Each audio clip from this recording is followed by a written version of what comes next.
Good morning, everybody, and welcome to the members in the public gallery. Welcome to those who are online watching us. Enjoyable part of your day, I'm sure.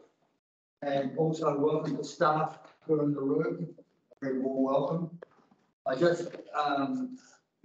wish to note before we call for the Karakia that today is International Women's Day. International Day of Women. That's probably a better way of putting it. So as I'm quite a few of them in the room, I don't upset anybody for that. So we acknowledge the fact that they're women. Thank you. So I just wanted a little reminder before we have the Karakia, so I can get this part out of it. And that is that when you're speaking today, because this is our second community board meeting, so we're probably a little bit rusty. The last one was back in, I think, the 23rd of November. When you wish to speak or make a comment or whatever, please go through the chair. Those who wish to attract attention, please either put your hand up or say so. And Jenna is going to take your names down because I'm not that sharp to see the hands moving in the right thing, and will tell me who's going to be speaking in what order. All right. If you wish to leave the room for whatever reason, you need to advise the chair so Jenna can record the fact that in and out. These are little housekeeping things I think are quite important for a meeting, so we don't get caught up with, gee, can I go? And the last thing I want to say, bear in mind that everything we do here today is recorded and people out here are watching it. So probably speak a little bit slower than I am and speak quite clearly so that people can understand what you're saying. I know some people actually watch the community board meeting at night, lying in bed, put them to sleep. So, wow. So in respect to those people, just a little bit slower and so they can follow through it. I say today to you to be fair, be strong. Your opinions are important. And remember, we're elected by the people for the people. So today is our second meeting of the community board, and let's make it a good working day. May I call upon Councillor Robin Sinclair, please, for the Karakia, and those who wish stand, with those who don't wish to keep it the main seat.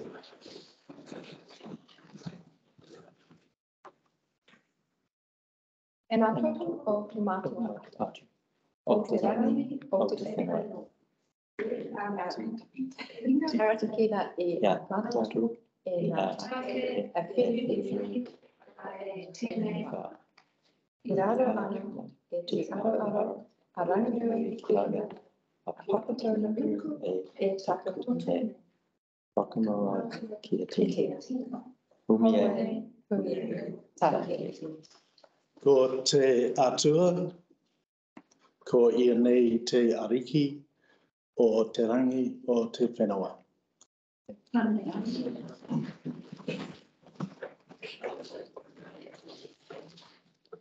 Thank you both, Councillor Rebel and Councillor Sinclair. Apologies, do we have any apologies today, please? Anybody want to leave with absence? I suppose we'll leave with absence. Councillor Rebels from the council. You're going away?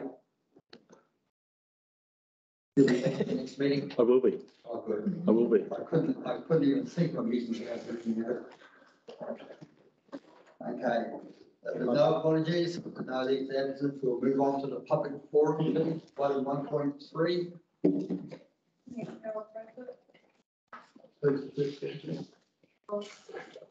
Carol Crawford. Morning. Good morning, Mr. Chair and ladies and gentlemen. I'm here on behalf of the Thames Bridge Club.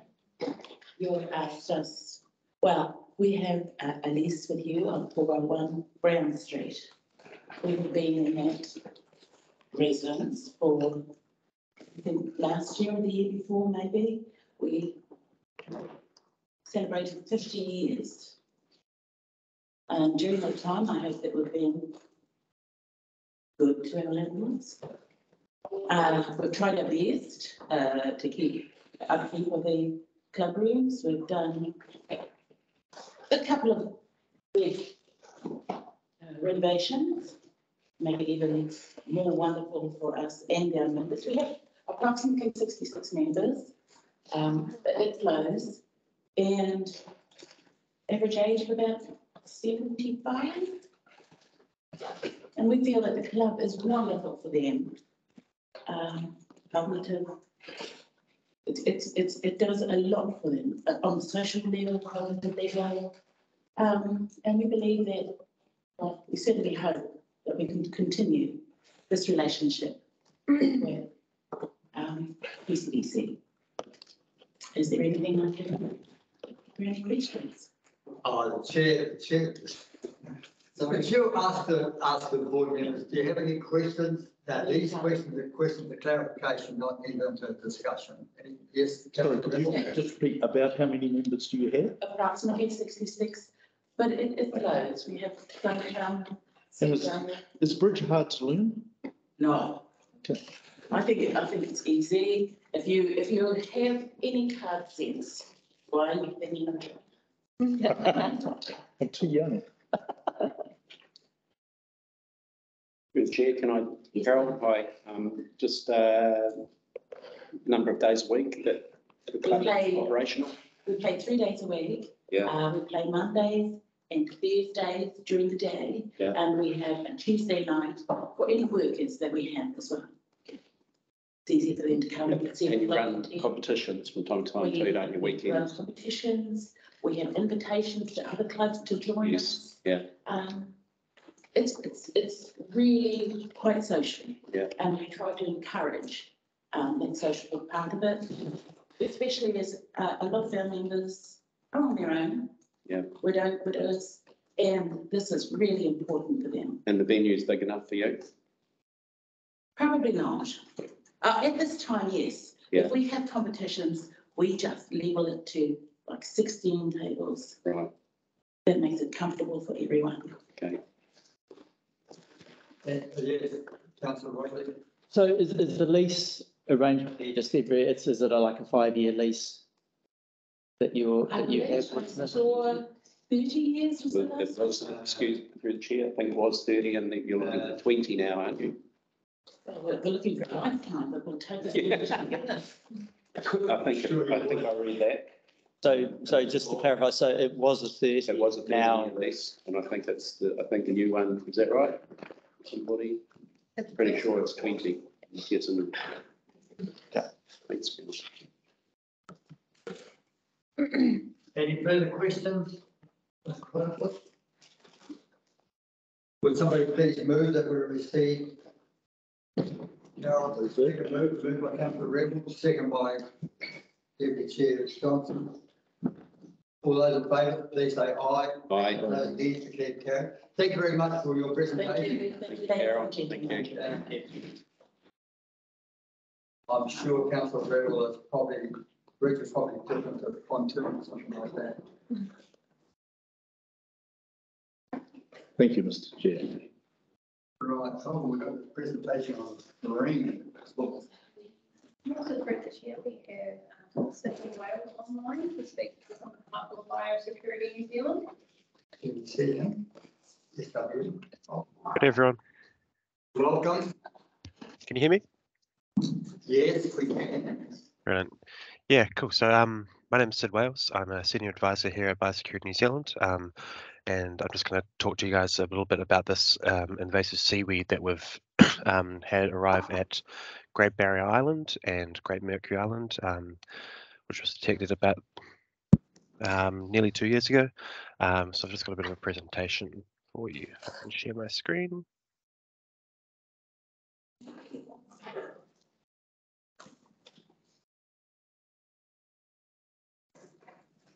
Cool, is that working?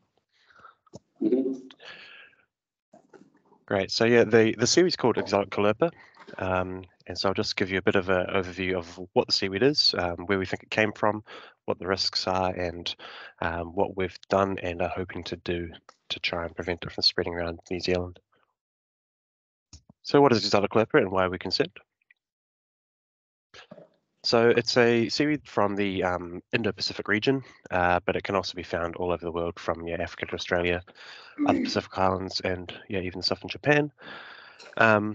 We think it most likely came from a yacht on or a vessel from South Australia, which had got it caught in its anchor and brought it over, dropped anchor in Blind Bay, which is here on Great Barrier Island, and it's taken hold since it was first detected here in July 2021.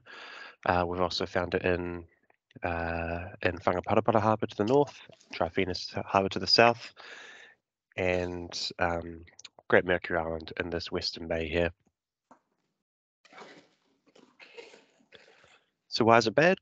So this particular type of seaweed, it spreads really fast and it covers the entire seafloor in these like dense mats, which smothers all native seaweed species and displaces other fauna such as scallops, crayfish, kinna, that kind of thing. So as you can see here, this is a scallop. It's got caulipa growing all over it, and it's we don't know the exact effects that it's going to have on the New Zealand scallop, but as you can see, it could have some serious effects on the way it moves around, and yeah, so we're going to be looking into some research into the effects that it may have on those kind of species. It also affects nursery habitats possibly, such as seagrasses, which will have flow-on effects to fish populations, etc. In Florida, it was dubbed the killer algae, which sounds quite dramatic, but it did have really significant effects on the local crayfish populations, and flow-on effects from that, reductions in fish populations too. And that was because the seaweed just took over the entire seafloor really, and there was no room for any of these other species to grow and live. So how does it spread? So this particular type of seaweed, it grows and spreads through fragmentation, which means that a bit of it can break off, and it can either float through currents or get caught on someone's anchor or chain or fishing gear and settle somewhere else in another location, and then take hold and start a new population, which makes it, helps it spread quite rapidly because of this fragmentation effect. So when it's broken up by the wave action, such as a big storm like we've recently had, there'll be lots of it floating around and it can settle and take hold. And the fragments can survive out of water for 7 to 10 days, and so it makes it really risky when it gets caught up in someone's anchor or anchor chain. It gets stored in their anchor locker or like a wet fishing net or something like that. It can last for 7 to 10 days. That boat can then head somewhere else, drop that anchor, and start a new population in a new location, which is not what we want. So how to identify it? So exotic caulipa has these quite distinctive long oar-shaped leaves. They're like a bright green color, and the distinctive feature from those is that they grow along this long sort of root system called a stolon. And so these right underneath the sediment and sprout up these oar-shaped leaves at regular intervals along it. We've found it at Aotea up to 38 meters is the deepest we've found it there, and it can grow on all types of substrates such as sand, mud. We've seen it on reefs. We've seen it growing up wharf piles. We've seen it growing up ropes. And after storms, it can wash up on the beach as beach casts. So recently, you may have heard there was a really large beach cast event post Cyclone Gabriel at Kōpū Beach, which I've got some photos of to show you later. So here's a bit of a bird's eye view of it. So as you can see, it's really densely packed on the seafloor. Really not much room for anything else to grow and survive in. It has these long stolons sort of growing all over each other and just super dense mats of it. This is more of an early stage of it, so it starts off as a little patch, so it's quite small, which makes it difficult to find. If you've got divers out there and looking for a little patch like this, it's quite hard to spot, which is tricky because the earlier we detect it, the more likely we are, the more ability we have to get rid of it at that early stage. So here's another bird's eye view of it. So yeah, as you can see, really densely tight, thick mats of it. This is another early stage photo. You can see the initial leaves here, and it's got stolons growing all under the sediment, as you can tell by all these little pinnules sticking up here. These are going to turn into these leaves. So the stolons are already spread out underneath the sand there. So this is what Kōpū Beach looked like on Blind Bay in Aotea after Cyclone Gabriel. So they estimate over 100 tons of the seaweed has washed up there, thigh deep in some places, which, aside from being really awful to look at and kind of ruins the beach, and for that until it gets either washed away or moved, it also has increased risk of getting spread around by things such as trailers. So as you can see here, this trailer got it all caught up in its gears and things. And so if this truck, if this got taken over to the other side of the island or another location, and without washing, it could easily take hold and spread to a new beach or bay. So we do have some native species of Kōpū in New Zealand. So we've got Kōpū articulata and Kōpū brownie, so otherwise known as sea rumu. They're quite distinctive to the exotic species, as they've got this middle spine running up and these kind of pinnules growing off it, kind of like a fern or like a rimu tree, as the name would suggest. So if you do think you found some, the best thing to do is to take a photo of it. The higher the quality, the better, and the closer up, the better as well. Then give us a call on our 0800 number. They'll then direct you about how to submit the photos to our incursion investigation team, who will send them to a taxonomist to either confirm or deny that it's Kōpū or not, or they might request further information, such as sending a sample in for analysis. So I'll talk a bit now about the Kōpū response itself. So what is a response, first of all? So at Biosecurity New Zealand, if there's an invasive pest or unwanted organism that's detected in New Zealand, Biosecurity New Zealand will then assess the risk to primary industries, taio and other stakeholders, and then make a decision to either stand up a response or not based on that information. So the exotic Kōpū response was stood up back in July 2021 and initially had 3 response objectives: to reduce the risk of exotic Kōpū spreading around Aotea, Oahu and Aotearoa, and to minimise the impact to the environment and communities and visitors, and also to enhance the mana of the mana whenua on and all the other partners of the response. So what have we done to date? So over the last 18 months, there's been quite a lot done, as you can imagine. So we set up a partnership-based response with councils and DOC and mana whenua.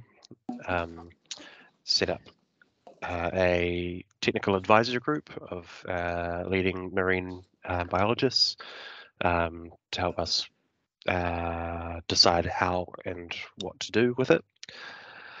We use extensive surveillance throughout Great Barrier Island and the wider Hauraki Gulf. We got NIWA to help out with that, to do dives to search for it.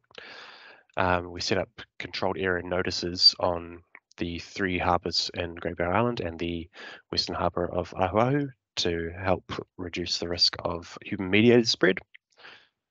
We've also set up a comprehensive public information campaign starting in Labour weekend last year, running over the summer to help raise awareness and get more of a behavioural change campaign in place to get people to start cleaning and checking their anchor, to help reduce the risk of spreading through human pathways. We did try a local elimination method by pouring salt in it. So while it was initially effective, so it did kill all the Kōpū, it also killed everything else, and we did see that the Kōpū would grow back quite rapidly, and there's now just too much of it for this to be a feasible option to eradicate this seaweed. We've established ambassador programs on both Aotearoa and Whitianga, and these ambassadors, members of Mana Whenua, who are now helping to spread awareness and education about the seaweed and best marine biosecurity practices in general. And we've had some on-water compliance vessels on Aotearoa as well to head out around the can zones to just make sure that people are following the rules. So where to from here? So because the eradication of caliper isn't considered feasible, we're going to start to shift to a more of a long-term program, a long-term management program. And this will shift from a regulatory approach to more of an educational approach, and like I mentioned before, to get that behavioural change, the behavioural change campaign up and running, and start getting that ingrained in people's behaviours. This is going to be called the Exotic Caliper Management Program. We're hoping to get it started up in June this year, and yeah, so we'll see how that goes. So like I mentioned, we do have these controlled area notices. So this is the one here at Great Mercury Island. It's across the whole Western Bay. These have been going to be in place until the 30th of April, at which point they're going to be under review, whether they're going to be extended or amended or removed. That will be decided on. At Ahuahu, the rules are slightly different than at Aotearoa. So there's no collection of kaimoana at all, so no fishing or diving. But you are allowed to anchor. You just have to clean and check your anchor before you leave. Back at Aotearoa though, the rules are different. So there's no anchoring allowed at all, except in exceptional circumstances, such as for research or for access to private property, or provisional access to essential services, or emergencies, of course, as well. And you are allowed to fish, but only if it's from the shore with a rod and line, or from a wharf or fixed structure. So future surveillance, we don't have any active surveillance planned, but we're tying into other local programs, such as community and ambassador surveillance for beach casts, etc. We've also got an existing program which investigates high-risk sites across New Zealand, and they've incorporated caliper into their watch list now. Similarly, with existing council and dock surveillance programs, they're now starting to incorporate caliper into their list of things to look out for. For example, Waiheke Marine Project, they've been out with remote operated vehicles, out just surveilling the waters around Waiheke for possible caliper. Luckily, nothing has been found yet. So as I mentioned, there was a big comms campaign set up in Labour weekend last year, ran over the summer, and this was aimed to raise awareness and education about the seaweed, and to push the message of best marine biosecurity practices. It was called Seaweed Chuck It Straight Back, which means if you do seaweed on your anchor, when you pull it up, just pick it off or wash it off straight away. And we're hoping that this will progress further for not just caliper, but for when the next big seaweed or invasive seaweed comes, that people already have that behaviour change mindset, and will know to check and clean their anchor for any seaweed to stop the spread of these invasive organisms. Similarly to the Didimo campaign, the check, clean, dry, but more marine focus in this sense. We also had Matt Watson help out with us. He's used some of his social media channels to spread the awareness, and we estimate his channels, along with all our other advertising and apps and social media posts and things, have reached over 2 million people. So that's really positive to hear. We do have 3 key work streams of research going on at the moment. So we're working with Ngāti Hei and Cawthron, based in Whitianga, to look at the ecological impacts of the seaweed and the possible use of eDNA, which is environmental DNA, which basically means they'll be able to, if this works, then they'll be able to take a sample of water, they can test it for different DNAs and give an estimate of which species are in that area. So it would really help our surveillance efforts for example, say take a sample of water from Wellington Harbour and there's Kōpū DNA detected in it, we can assume that there's exotic Kōpū in the Wellington Harbour, and we can focus the surveillance efforts there to find it and target it for elimination before it takes hold.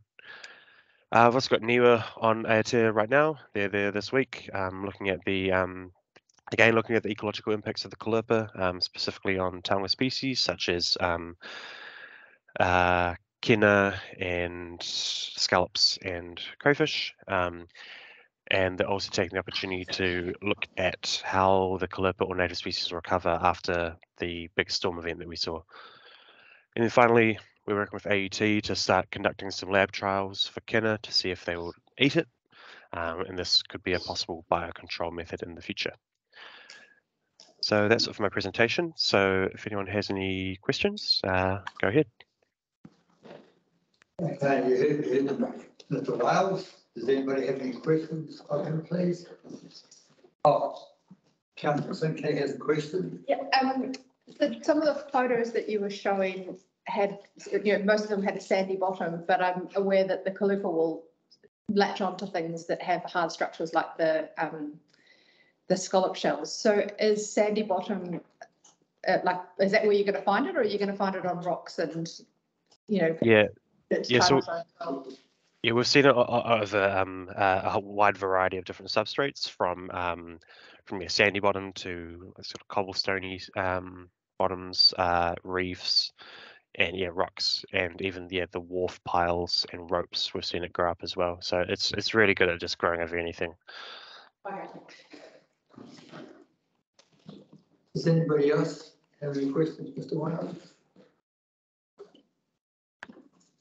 Well, yes, no. Okay. So thank you, Mr. Wales, for a well-researched presentation. Well done. Obviously, it's going to be an invasive species that gets out of control. And for that, we acknowledge the work you're doing on it. And being the last board of your presentation, I believe we've done 4 other boards previously. So on behalf of all the boards, and particularly our board, thank you very much for your presentation. Well done. And look forward to seeing some results going forward. Great. Thank you, everyone.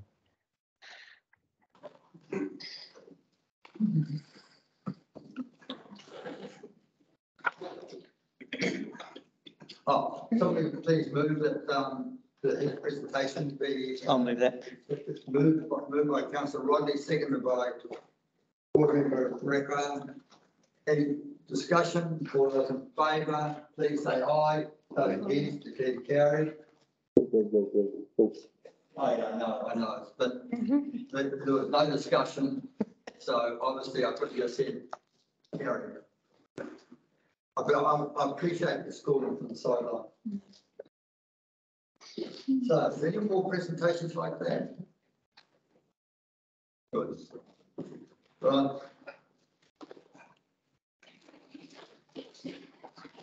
Items not on the agenda. I'd just like to raise one which is not on the agenda. I'm going to raise it under 9.13. And that's in regards to going forward to the next meeting. I'd like to have a discussion at the upcoming meeting, which is March the 29th, with regards to the vibe. And I just want to get it onto the agenda. And I'm doing that under 9.13. So I'm actually asking the leave of this board to ensure that goes forward. And that is in relationship to where we're at with it. I know we've got a report coming up this afternoon, but where we are in relation to it, and is there any matters that we should know about to lay the affairs of the business people teams. So has anybody got any objection to that being added for the next board meeting, please? Under 9.13 of standing orders. Minor matters arising. Just through the chair, just to confirm, you're requesting for a report to come to a subsequent meeting. To be an agenda item, yes. So it's loaded on the agenda. Is there time, the agenda review process tomorrow, is closes tomorrow, is there actually time? Is that physical, is that actually a possibility for staff to do? We're hoping so. We're hoping so, even if it comes up as a late item on the agenda, it's still on the agenda. So, we've got a meeting tomorrow. There's a meeting on what is it, the Thames Forum, Thames Business Forum, Thames? I don't know that there's It doesn't actually have a title, what is it? and I've just noted it's the working group. The working group. yeah, We've got a meeting, a working group tomorrow, and I know it's high on the agenda. And I know that they're looking to us for help. I think it behoves us to have it on the agenda so we can ensure that the matter is discussed at the next 29th board meeting. Board member Rebecca. Yeah, we'll go that way first. Okay. Elected members. Regard for road management, the cost is getting sky high. When Bishop came first time, Oh, yeah, we're not going to discuss it. We can't discuss it now. okay, This is just to get the matter on the agenda for the next meeting. So, as I say in the old saying, keep the powder dry. And I'm sure you can. I just want to comment that the last resolution from the community board, the previous community board was in June 2022, and the board resolved to extend the trial and have staff report back to the board by June 2023. So that's where we're at the moment. Yeah. So I'm reticent to say too much because it falls under the category of predetermination. So we get it up on the agenda for the 29th of March, and then we can discuss it openly at our board meeting, please. Now, other items, Claire? Yeah, we're doing. Yeah, so we're doing that's doing that one now. 1.5. So you've got the list. Oh, yeah, I've got a list. Okay, so we've got the late items coming up on the agenda. Is the Thames, the item 1 is the Thames Sub-Regional Aquatic Facilities Project options to identify, assess potential sites for sub-regional aquatic facilities. So, and also I'll go through these, then we'll go from move on second on that, please. The next one is the chairperson's report. That's pretty lightweight on Friday. And these things, the reason why the aquatic one is on there is the fact that we've got to try and get on the LPP. Time is running out, and we're just trying to put it a little bit further ahead. I think the last meeting we had with Waikato Regional Council back in 2022, and asking questions about where are we at with looking at sub-regional thing for the aquatic centre. The reason for the board chair is because up till Friday, I was under the impression that board chairs were no longer doing board reports. So I spent Saturday going through the standing orders and found that I couldn't put a report. I've now been advised that the report is a template for it, so it's not following the template, but it's just really just saying, hey, I'm here. I've given some thought to the board, and we'll discuss it. I'll go through it later with you. Okay, over movement and seconder for those two late items, please. Moved by. And I'm happy to second. By board member. Mackenzie? And seconded by councillor Rappel. Sorry, Holly. That's all right. Do you want me to do this?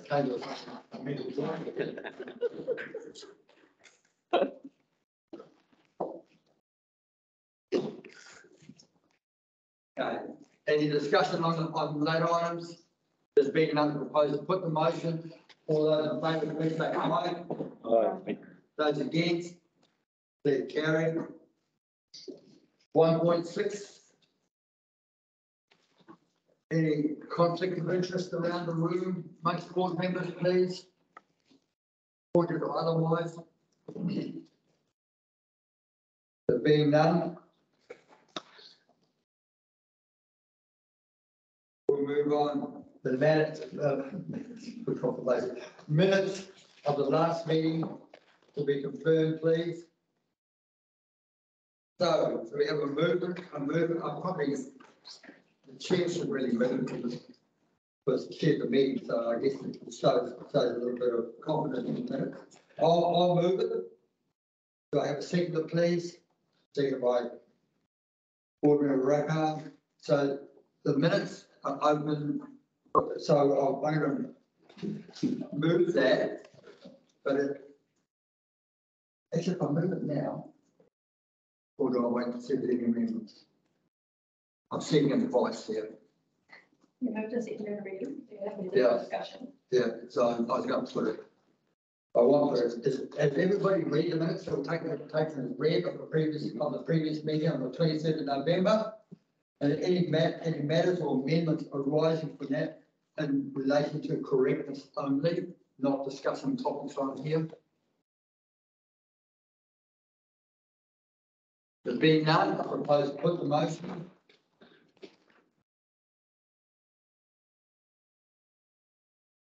All those, the motion that the minutes of the 27th of November meeting be confirmed. All those in favour, please say aye. Aye. Those against, declare carried.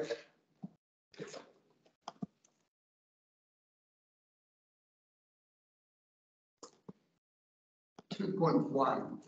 I wonder if I could just get an explanation. Is this really the code of conduct, please? Governance lady.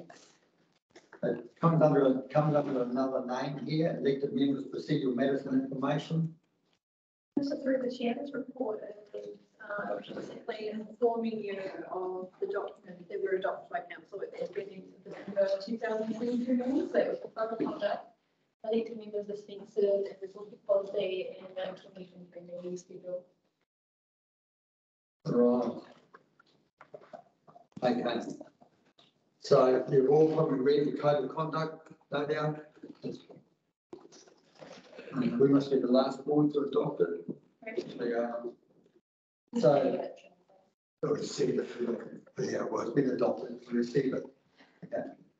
Do I have somebody to move, please, that we receive elected members procedural matters and information report dated 30th of January 2023. Do we have a minimum and a seconder of that, please? I'm happy to move. Moved by Councillor Reynolds. Do we have a seconder, please? Councillor Sinclair. Is there any discussion over those? We've all read them.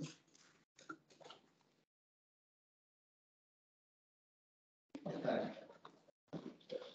Being no discussion, propose to put the motion. The Thames Community Board received elected members procedural matters and information report dated the 30th of January 2023. All those in favour, please say aye. Aye. Those against, please carry.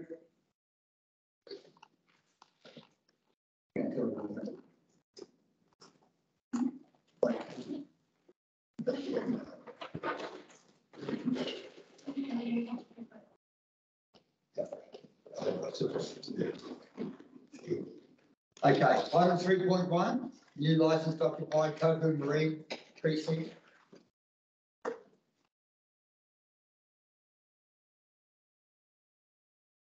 Oh, we have two speakers for this, so do we have a, so that's the motion down there.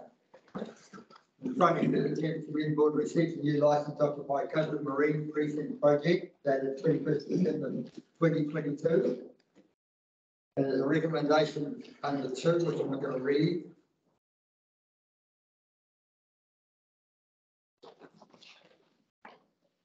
So somebody care to move that we receive the motion, please? The Thames Community Board receives the new licence to occupy. Yes, Councillor Rodley. Do we have a second, please? I'll second that. Second by Councillor Riddle. We have two speakers, Nicole Neal. That's right. Welcome. Ashley, correct? Welcome. Do you want to just say something simply about it, or do you wish to ask you some questions? I just had the report as read. It's really just a rubber stamp on approving the licence to occupy. So it formalises the agreement with Waikato Regional Council. But yes, happy to answer questions if there are any. The only thing that came, oh, sorry. The only thing that came to mind from me, I was looking down there and you got an area to be maintained here by mowing or grazing. And I just wondered with the banded rail being there, whether it could just be left to convince Waikato Regional Council to leave it to become a little bit overgrown, because I understand there are 2 nests located in that area just further north of there. And I don't see any reason why we should try and attempt to mow or graze something right on the edge of the way. But that's just my personal humble opinion. But Councillor Rodney, did you have a question? Well, I'll ask one and then someone else might be able to ask a question that might be the second one. So is there 3-year and then one-off renewal of 5 years? Is that, you said before, it's just a rubber stamp. So is that just completely standard for these type things? It just sort of seems that we're going to be putting car park, boat trailer parking there. It kind of seems that in 8 years' time, we don't want any chance of having to pull that up again. No, that's true. These are the terms that they have offered. Can you comment on what's going to happen after the term at all? Well, the final expiry date's on the 30th of May 2030. Yep. That's it, finished. They've got one at the moment, 31st of May 2025, which is, I think it's $60 plus GST. So on the 30th of May 2030, that'll be the end of it. Finished. So what happens to the infrastructure that we put in? Well, that's just part of the maintenance, the mowing, whippersnipping, poisoning of grass. It's about a 1.5 hectare strip of land adjacent to our arena. So just maintain that, the duration. How's that sound? Mr. Chairman, if I can just come in. John Muston, the property manager. Thank you for the time.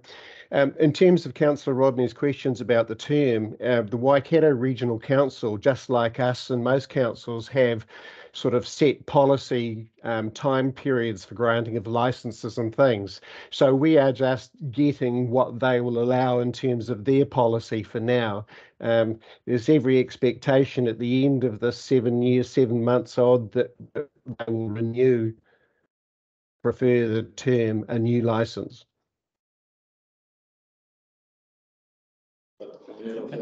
Because this was all done through TCDC's lawyers, so there's an extension. No, John just explained. When the term is up, we just apply for it. TCDC only asking us to, I guess it was stakeholders having to agree to it. Fair enough. So just harking back up, so you think it's viable to mow that area? Yeah, well, it grows pretty quick. We're down there now, and honestly, the grass is so high in some places along the bank, off the main stop bank. So it has been maintained. Well, just sort of following on from the Chair's question, will there be an opportunity, or what is the pathway for potentially improving that land? Because it is sort of sensitive conservation that's described as being soil conservation, river control land. Is there a possibility that in some time during this 9-year period we can improve it and plant native vegetation, or that bit of the rail trail is fun but hot because there's no shade trees? And so is there an opportunity to improve that while we've got the lease on it, or going forward? Anything like that would be in conjunction with the regional council. I imagine it would just be in discussion with them as to what we can do and can't do. Let's give it over to the banded rail. Yeah. Noted. Thank you. Sure, they'll appreciate it. They've lost a big chunk of their land, but rules from there. Anybody else for me?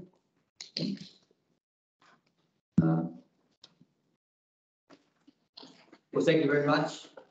Agree, presented there. It's just some highlights anyway. Thank you very much for coming today and answering any questions we have. Appreciate that, really do. I'll just stay on because I've got the next item as well. So I'll stay set here. Yeah, all good. Thank you. Thank you. So do we, Thank you. The receipt report, why don't we vote on do we it? have to vote or not? No, we're going to vote on it now. In case anybody had any.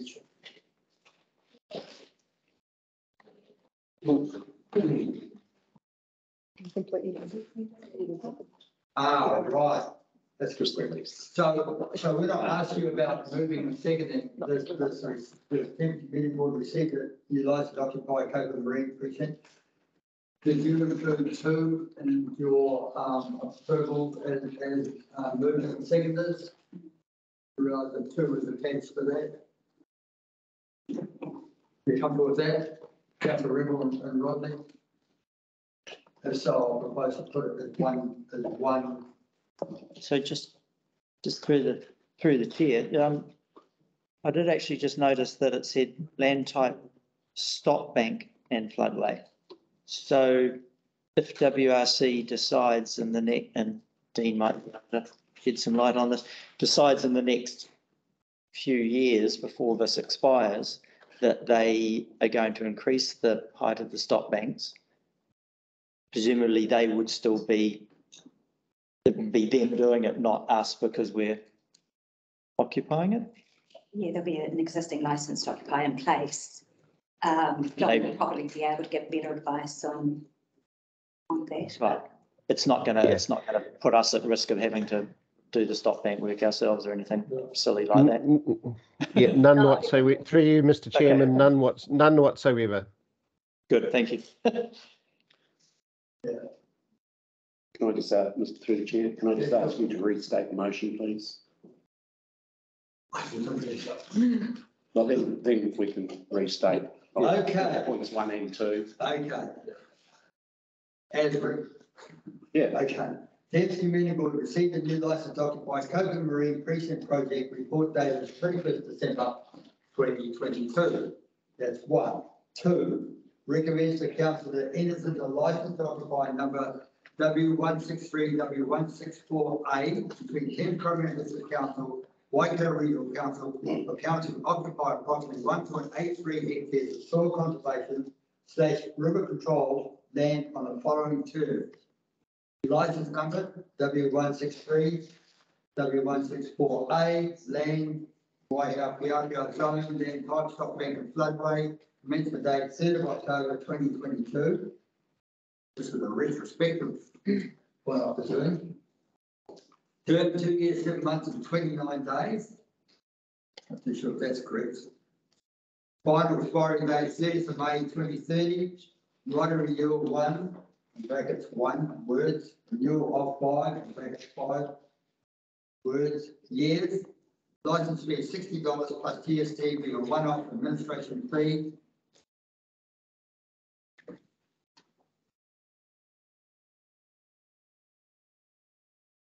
Maintenance required maintenance for pastoral purposes. This includes maintenance of the land and the mowing of the grass on the land, use of the land by the licensee for vehicle parking, maneuvering in designated parking areas, outgoing council rates and other charges levied against the land,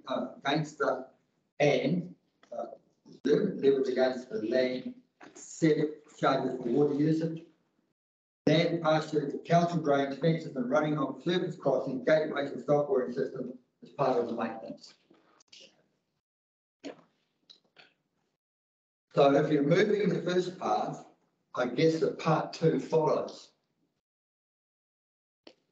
Unless you want to make some changes. It is for a period of 30 years. I'm happy to move the resolution as written, part 1 and part 2. Final expiry date. Sorry, yeah, 2030. Yeah, sorry. Sorry, Councillor Rimmel. I'm happy to move the suggested resolution, part 1 and part 2. Thank you. I'm happy to second that.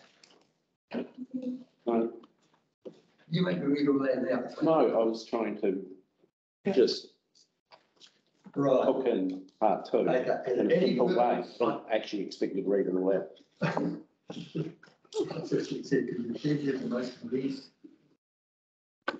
So if there's any further discussion now, part 2 has been clarified as being part of the original motion. There being none, I propose to put the motion. All those in favour, please say aye. Aye. Those against, please carried.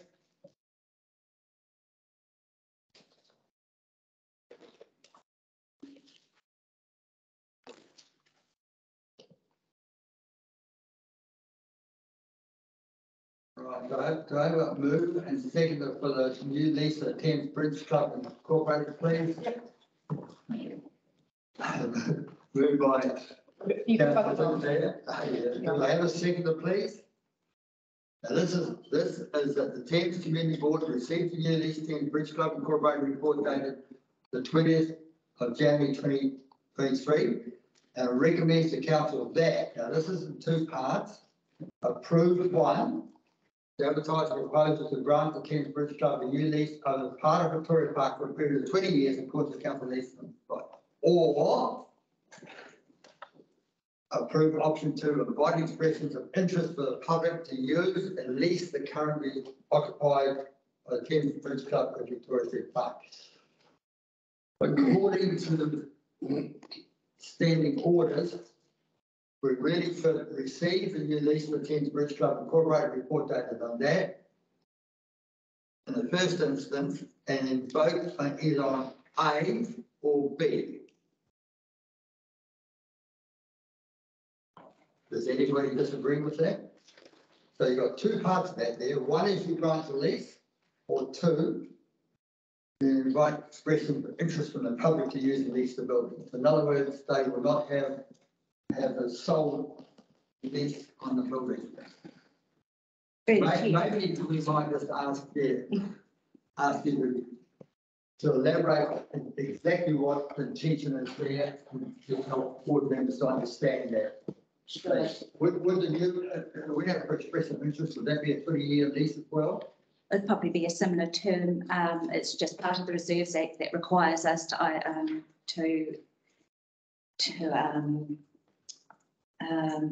advertise our intention either to lease back to the Bridge Club or to go out to the wider community to find somebody new to lease the building. So there's those two options. Based on what you decide, we still have to advertise either the intention or call for people that are interested in. If we go for option A, then that's just saying that we're advising the public that we're going to lease the building for 20 years to. Yeah, we'll call for submissions. We're just going to say our intention is to advertise that the Bridge Club remain or take out a new lease and call for any objections or submissions. So at that point there, people could object to the Bridge Club with the 20-year lease and or want to be part of the Bridge Club building. It'd be required if they can object to A. They could object to A, and that would cause a whole different process. Correct me if I'm wrong, John. No, John, but I see the head coming up again. Yeah. It would create a situation where it would have to be a hearing. And the objections would need to be heard. So. Okay, make it easy for me. Which is the easiest way to ensure that the Bridge Club remain there for 20 years? I cannot advise on that. It's the community board's call. Of course you can. It's our call. Through the chair, can I just ask, are you aware of anybody else that may want to use the building? Not at this stage. I spoke briefly to Rose prior to the meeting. She was aware of one group that might be interested. One person or one group? One group. For how many days a week, could it possibly be a share situation, or is it not? Did they want the building themselves? Not too sure. Because I know the Bridge Club already let other people use the building and they're not using it, which seems sensible for a public building. Yeah, that's right. Yeah. Councillor Sinclair? I had it. Supplementary. Hadn't quite finished. Also, the 20-year term, is that just standard? Or are there options for 10 or 5? Or, there are options, just depending on what you decide. Why was the 20 chosen particularly? Well, it was 30 years previously. I just thought together. 30, weren't they? Yeah. Yeah, but we're just 20. Yeah. Is that to sort of like try and I keep the option open other groups should come in, although it seems quite a long lease term. 20 years is quite a long. These, And they're a very well-established club by They now, are. so. so therefore, yes, So they've got surety.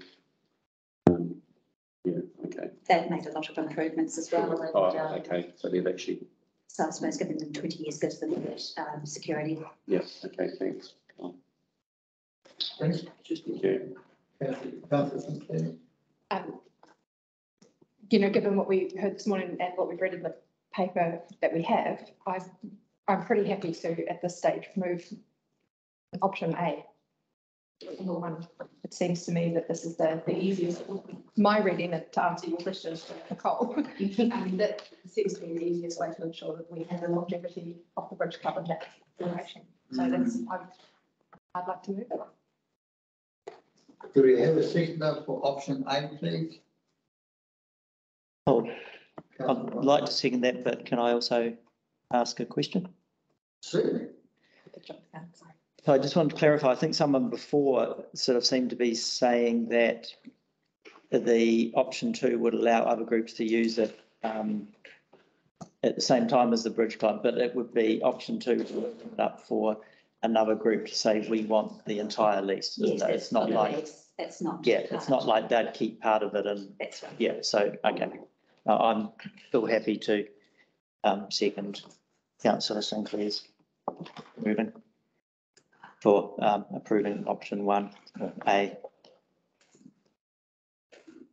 So the Bridge Club, oh, sorry, but I understand, so reading that, the Bridge Club would still be the principal leasing with it and they would then lease it or someone makes an application that would lease it.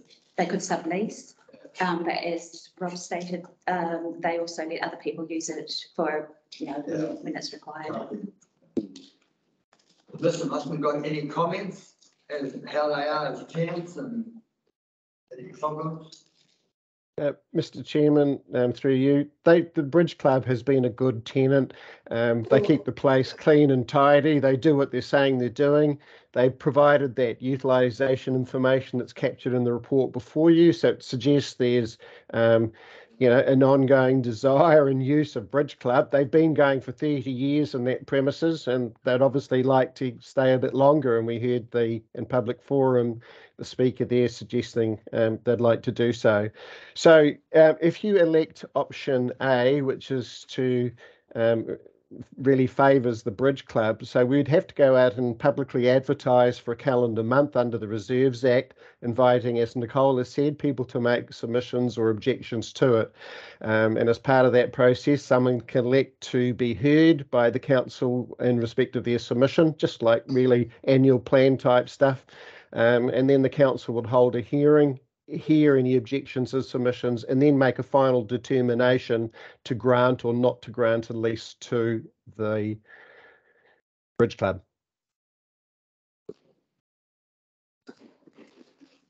I have one more question, sorry.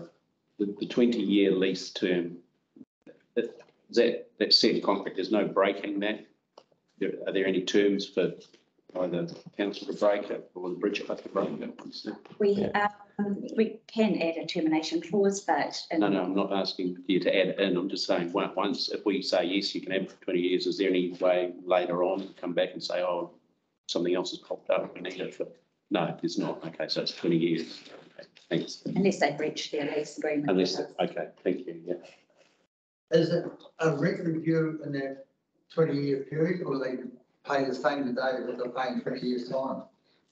Their rate will be set in pursuant to the council's licence and leases policy that is adopted or, you know, current at the time. So that's $350 a year currently leased. And we normally set a rent review period of 3 years.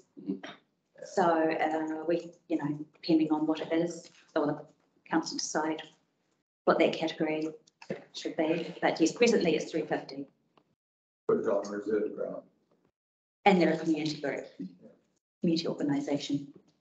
So they don't pay anything, do they pay like a part of the rates or anything like that? Do they pay for services? They pay, water? yes, they have outgoings. Yep. Who is it? We do as a council building. It's a council asset, so we insure the building.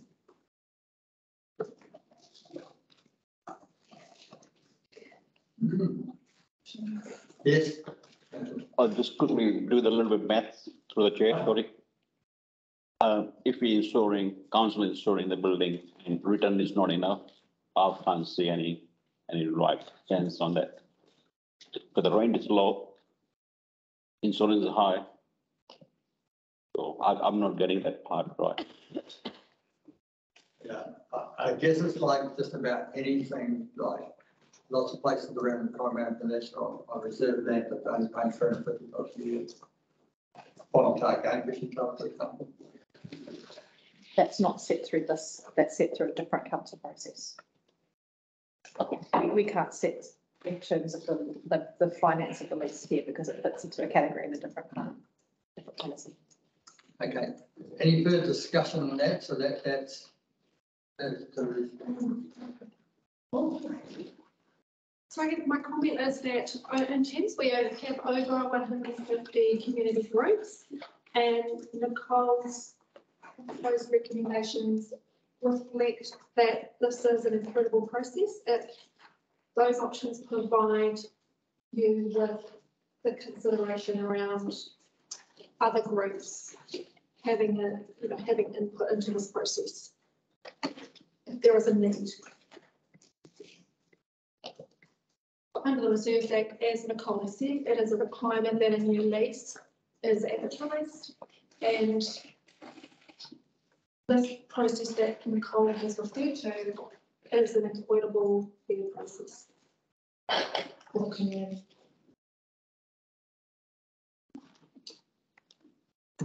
Oh, sorry, that's right. So just through the chair, can I ask Rose a question? So presumably in the recent Tauru Cultural Centre, when their lease came up, that would have been advertised? No, it wasn't. So is that somehow different from this? Sorry, what was the I don't know question? if it was a renewal or a new lease. So the Reserves Act is very specific. If it's a new lease, then. Oh, okay, sorry, my bad.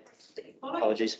Then if it's a renewal, it's just a renewal. It's already part of the lease. Okay. Usually a lease has a right of renewal. Cool. So even if it was the right of renewal, it still has to be advertised for 1 month. No. It'll go straight. It's just when a lease expires on a recreation reserve. We have to follow these rules under the Reserves Act to advertise our intentions. All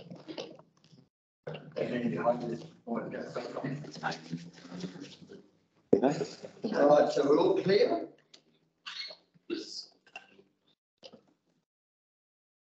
No further discussion? Okay, let's move to 5. Councillor Sinclair and Rodney. I'll read it out so there's no. So we've got, this is one that follows on, we've got an A and a B type situation, so you're aware of what you're voting on. So the Thames Community Board, 1, received a new lease, Thames Bridge Club and Corporate report dated 20th of January 2023. And we recommend to council approve option 1. Advertise proposal grant the Thames Bridge Club a new lease over part of Victoria Park for a period of 20 years in accordance with the council leases and licenses policy. So you do actually advertise it, like that's what I said. So it doesn't, lease doesn't roll over. It's actually advertised and other people could object to it. Yep. That's right. So there is a fallback for other groups and organisations, right? Okay, now we've got that clarification. All those in favour, please say aye. Aye. Those against? Then carried. Thank you very much. Thanks, Nicole. Thanks.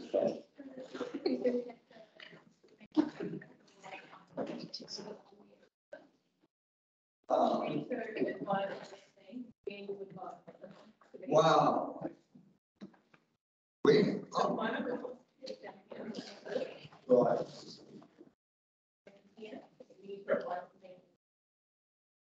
Okay, so we'll make it easy. That one there, yeah. In some regional Yeah. and your Yeah. what you need to be able to do that will Right. Why can't we just move on? need to let them know. Oh, okay, well, that's interesting. Right. There was me wrong. 5.1, right. You need to advise the meeting that we will discuss. The Chairperson's report, the Thames Regional Aquatic Facilities Project item after item 5.1. Okay, so I have to tell the meeting, we're going to discuss the late items under 5.2 and 5.3 after we just discuss 5.1 on the action schedule. All right? Sure, that's not step orders. Oh, action schedule. Oh, that's 9.4 standing orders, is anybody's comment again? Right, 4.1, proposed road name, private road, 186 Kōpū, Hikuai Road.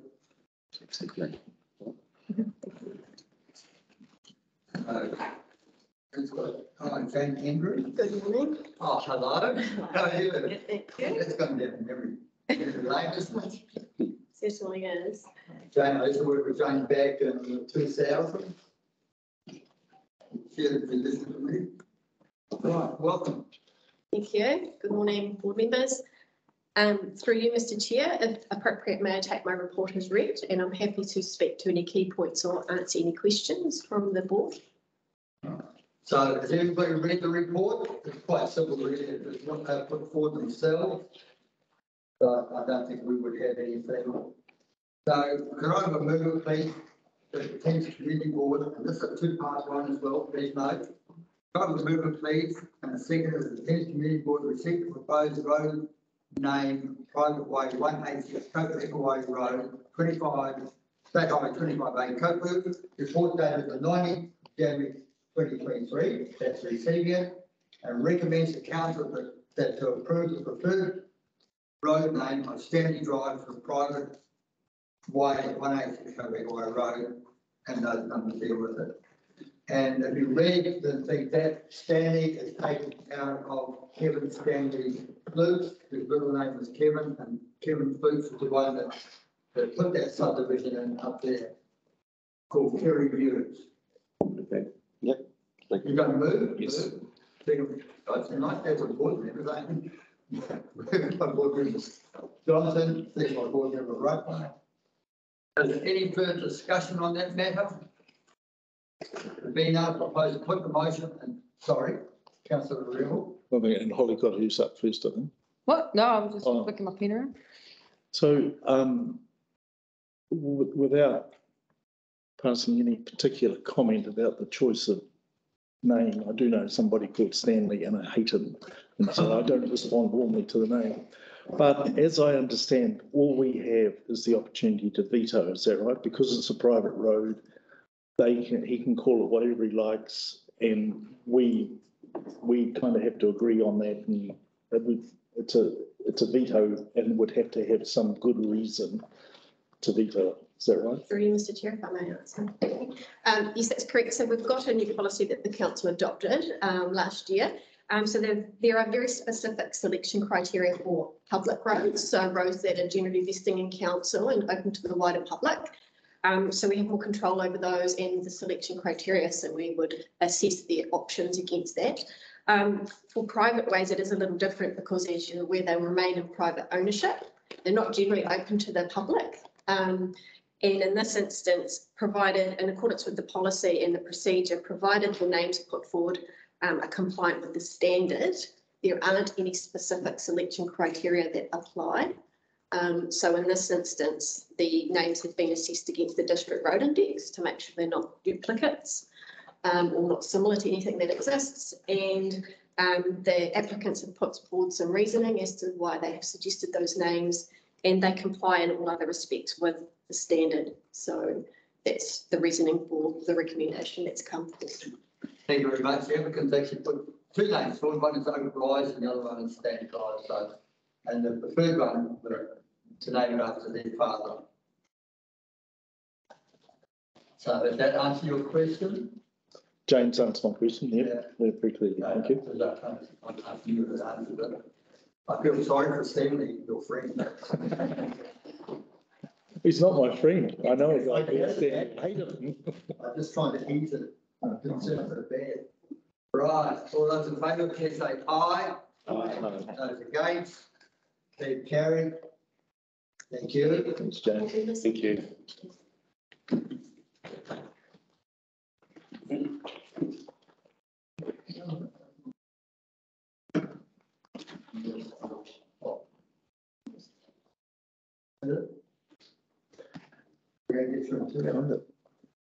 Pities. Pities. Naming a road. Anyway. Trying to figure out what That's it, your place, is it? Yes, I'm thinking. I wonder if it is up on my place. Item 4.2, Thames Community Board CAPEX program projects written amendments. Andrew. It should be in the back of your agenda.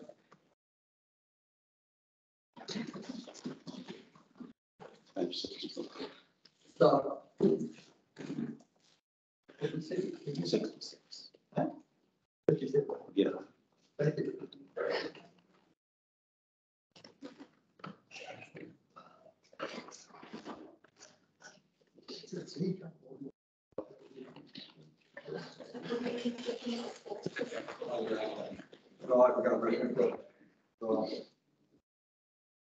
You're just, you're pulling the cable off the thing. The trip has it. Please don't trip. Okay. Is that what you're doing? Boardroom Johnson, moving to accept the report, will you? No? Okay. Okay. So the Thames Community Board received the Thames Community Board CAPEX work program 2022-23 and other information updates report dated 18/2023. So we'll move by Board Member Johnson. Do we have a seconder, please? Thank you, Councillor Rebel. Welcome, Andrew. Thank you. Welcome. Good morning. The report is as read. Are there any questions? Can I just clarify that we are looking at the report dated 31st of December, is that correct? That's correct. Thank you.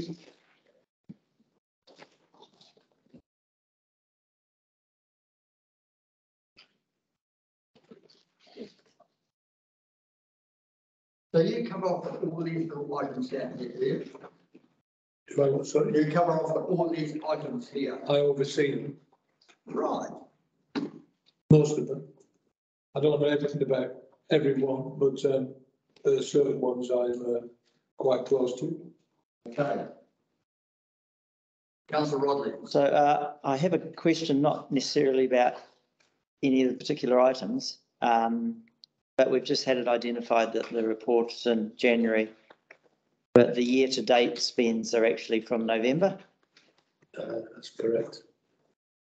So I guess my question is, and I appreciate, council had a lot to do and all the rest of it, but we're essentially a whole lot of these figures now might actually not be right. No, they'll be updated in the next report.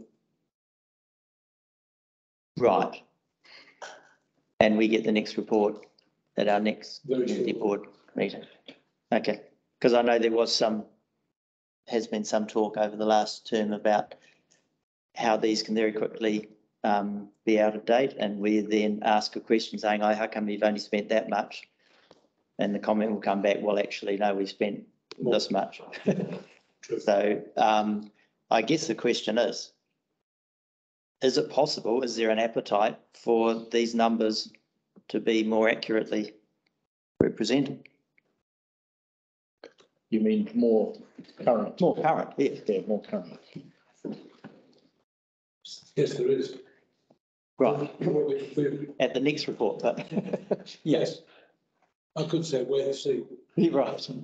To be honest. Yeah.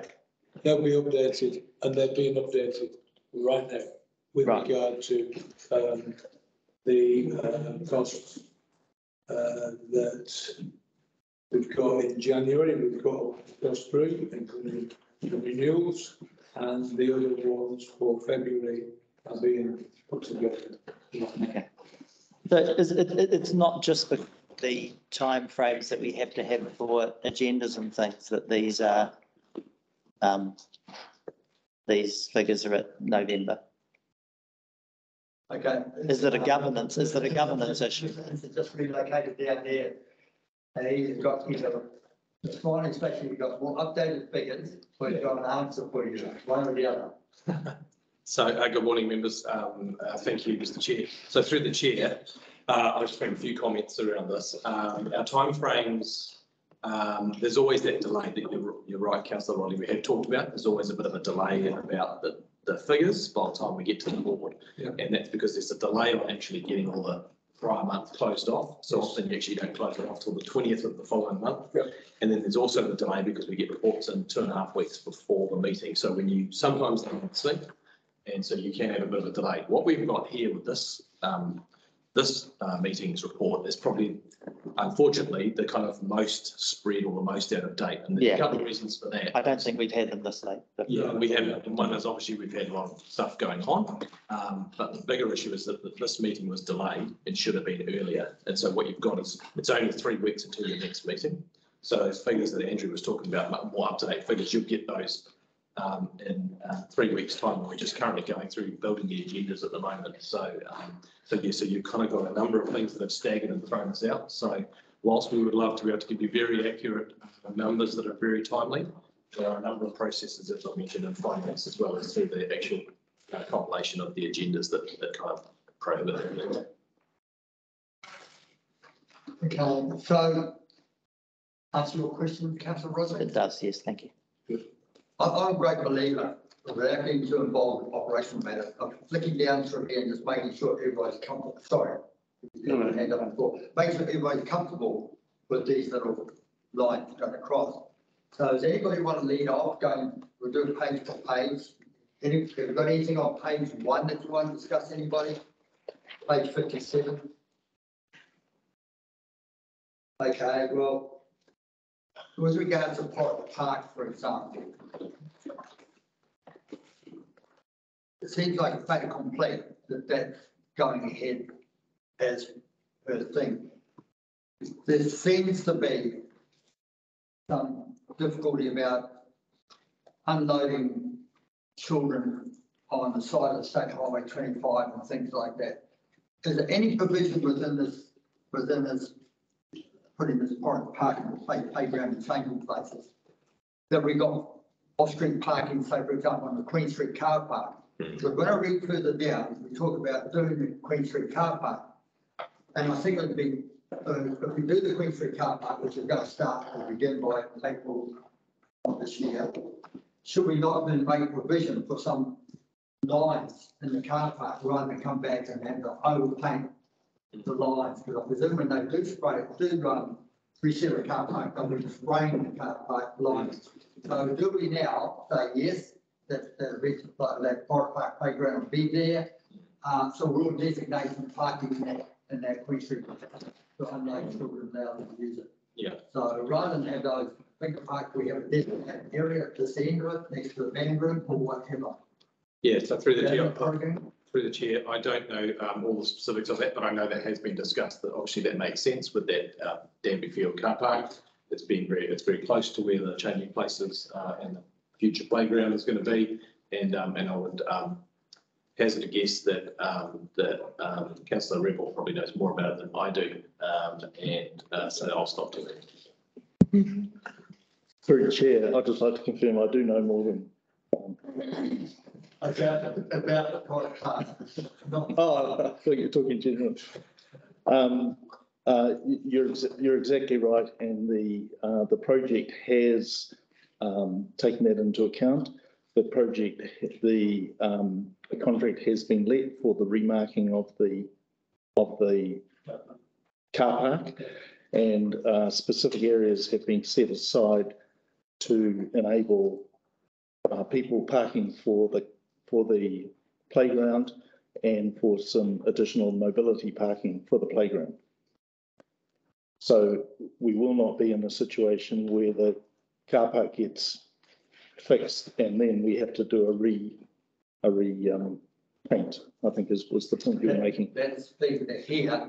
So also for those projects, and it's on the State Highway 25, which is extremely dangerous to be unloaded, any sort of way we can ensure that people don't actually, that they actually go into the Danby Field car park is signed for that purpose and don't allow them to park immediately on the side of that highway 25. There's already been one death already of a pedestrian in the last 18 months, 2 years. So we need to make sure that we don't, I think the board manager loves the phrase of unintended consequences. So we've got to be careful about setting that up and don't become a target for those people saying, why would you allow a rented car, a rented playground there and allow them to park on Queen Street? So we need to look at that pretty carefully. I believe there's some further costs coming through because while it's donated, there are the ongoing costs for maintenance and depreciation. So we're in for a bit of a shock, I think. So I'm not going to get to operational matters. I just want to tidy it up a little bit if I could, please. Anybody else have any questions on page 1? There's one glaring one on page 1. Yes. So I just wanted to ask about there's been some noise out in the community about the recycling bin in school. And I think they were back there a day or two ago, putting some concrete back in. Is that's now set for those bins to go on that? Through the chair, correct. And it's very unfortunate the way that little project has gone, and there were some issues. The initial bins weren't actually very suitable. We've gone to the standardised bin now that is utilised by other councils all around the country, which is 4 bins in a row, and that's the way to address it. So sometimes what happens is you get these projects happen and you get a bit of independent thought on the ground and people make changes and tweaks where they think it would be a little bit better, and sometimes it actually is not better. So it might be better for one part, but it's not for another. So one instance is there was a pad where they clustered the 4 bins in a square. It's actually not. It's not better like that for the use of the bin and also potential safety future traffic hazards. It's better to have in a row for your sight lines and everything. So yeah, so it's unfortunate, and we're back on track now, and it should be sorted pretty soon. Thank you. Don't want to drill down too much on that, but just a matter of interest, who actually clears those bins? Because they're specific for a specific purpose, aren't they? They are. Social services. So through the Chief Rec Services as part of their contract, clears those bins. And they'll keep the content separate. Through the chair, they will as much as they can, because obviously the challenge is that our customers don't keep the content separate, so that's a whole nother issue. I hear you now. I just got one more on that page, the Pond Street upgrade, the thing, can you enlighten me, that I have no idea. Oh, do we? I'm getting a briefing. Well, if I've got information now, I could then take it to the briefing and have it. Yeah, I could discuss it. Pond Street upgrade at the moment is not a project. Okay? That's what? It's not a project at the moment. Oh, thank you. The only action is we brought forward 240,000 from next year's budget to carry out a ground penetrating radar survey of the whole street and all the cross streets. Now that's been completed. We have that information. So we're still in investigation mode at the moment. It only becomes a project on 1 July this year. Okay? So answer your question. No. So when it becomes a project, then the machinery comes in. Not necessarily. Oh, well, you appoint a project manager in March. I've got a project manager on it now. Okay. Right, appointed in March. Yeah. So what we've got is we're doing investigative work with regard to the infrastructure that's under the road. Okay? The pipe work, the telecom, all those services. So we've done the survey. That's been completed. Excuse me. We had a presentation on Monday about exactly what that means. We're now going to do some further investigative work to see the condition of some of the pipe work in specific, sorry, excuse me, in specific areas to determine exactly what we're going to do. Okay. Now, if I refer back in my memory to a similar project that we completed successfully in Whitianga, where we did, thanks, my friend, we did, we upgraded the street, stormwater and some water pipe work. We went from certain areas of the Albert Street in Whitianga and we upgraded that. At the moment, we're in the investigative and planning areas, right? And with regard to the proposed changes to the annual plan for next year, the budget, if it's approved by council, has been trimmed back. So I can confirm to you that during 23-24, there will be no construction on Pollard Street. Sorry, what period of time? Sorry.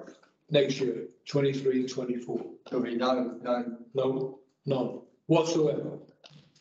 So all we're in now is the investigative side of the project to plan it. And also, Mr. Chairman, we will also be checking on the budget or the whole project over the next probably 6 months to see whether there is sufficient budget to do what we need to do in the street. Okay? Okay, so through the chair, sorry if I just jump in there. The only thing I'd add to what Andrew, and Andrew did mention that's all subject, what he's talking about next financial year, to the annual plan. Yeah. So at the moment, we don't get too far ahead of ourselves and say we're definitely not or we definitely are.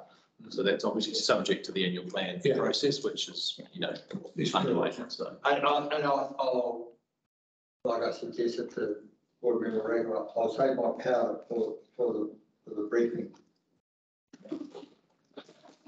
Later. Thank you for that. Has anybody else got anything? Yes. Through the chair, regard for World War I monument. Member public asked if there anything picnic tables going on sometime or has a plan. Some people like to go there sometime. That project has now been changed from a CAPEX project to an OPEX project at the moment. So further updates will be available once we've completed the report, review the report from something to. Oh, sorry. Just as a follow-up question about that World War I monument, was that report, I seem to think at the time, it was mentioned about a totara hedge on the south sort of side that's now blocking a lot of views. Was that report also considering that, or was it just considering I think there was some retaining walls that were sort of moving a bit. Was it only considering that, or because I seem to think that Bruce had said he'd have a look and. I believe so. Through the chair, I believe it wasn't looking at the hedge. That was really something that we would do as our parks and open spaces team, okay. That side of things. So I'll follow up with them and see. Okay, or I can get an RFS, whatever's. Yeah. Thank you. Thank you. Over the page now. Councillor Rebel, you asked last time about this. I've got a couple of questions here. So given this was back in November, yes. What is the progress with the landowners for Totara Valley Road? Right. There are 20 landowners property owners who on the Totara Valley Road. Valuations have been received from our valuer for the small strips of land that we need to purchase to widen the road. They are current at the moment and are with the property owners for review by them and their lawyers. So those, and there's an agreement that's been drafted by a legal team that will, once we have agreed or negotiated.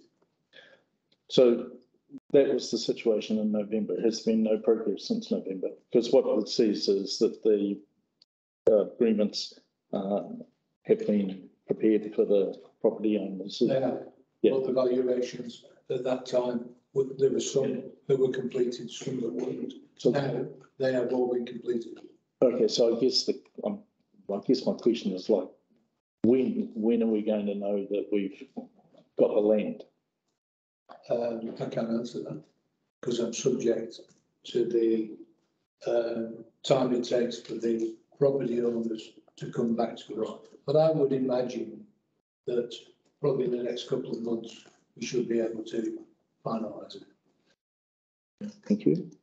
And my second question was, you're going to provide an update to the meeting on the pump tanks and what have you at the airfield? Yeah. According to these notes. Yeah, that is update to be provided. Recreation manager should be doing that. Yeah, I can do that. You do that. So through the chair, we have progressed forwards on that one, and I spoke again this morning with the rec manager about that. Also had a brief chat with your board chair this morning about that project. So yeah, that one's moving forwards. We've just got to have a site meeting on site to confirm another issue which has just arisen. We've been informed about this morning, so we'll resolve that and then we'll get on and get that sorted. But I don't anticipate that'll take very long. The only challenge is that. And I think it's just going to steer us in the direction of one contractor rather than another, because one of the contractors is very busy with all the storm stock, but I think the other contractor is more specialised in that type of irrigation, those kind of things. So that contractor should be able to mobilise pretty quickly and get that sorted. So so I don't anticipate too many issues on that front. Okay. Board Member Johnson. Thank you, Mr. Chair. I just have a clarification question. Yeah. Streetlight renewals. The scope is maintaining the existing lights, ensuring that they're safe and fit for purpose. And it says that Hensel Street, Collins Street, Mary Street are completed. Does that mean that the streetlights in those three streets are therefore safe and fit for purpose? So I understand. That's, yeah, okay. So in that sense, there's nothing stopping us, because 23 of those poles have a flag tracks system on it. They do. So there's nothing stopping us now installing flags on those poles. Nothing. Terrific. Thank you very much.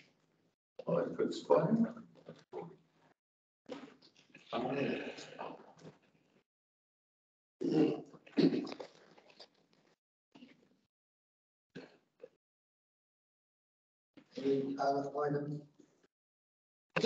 One, and this, I'm sorry, that's my vacancy in the conversation.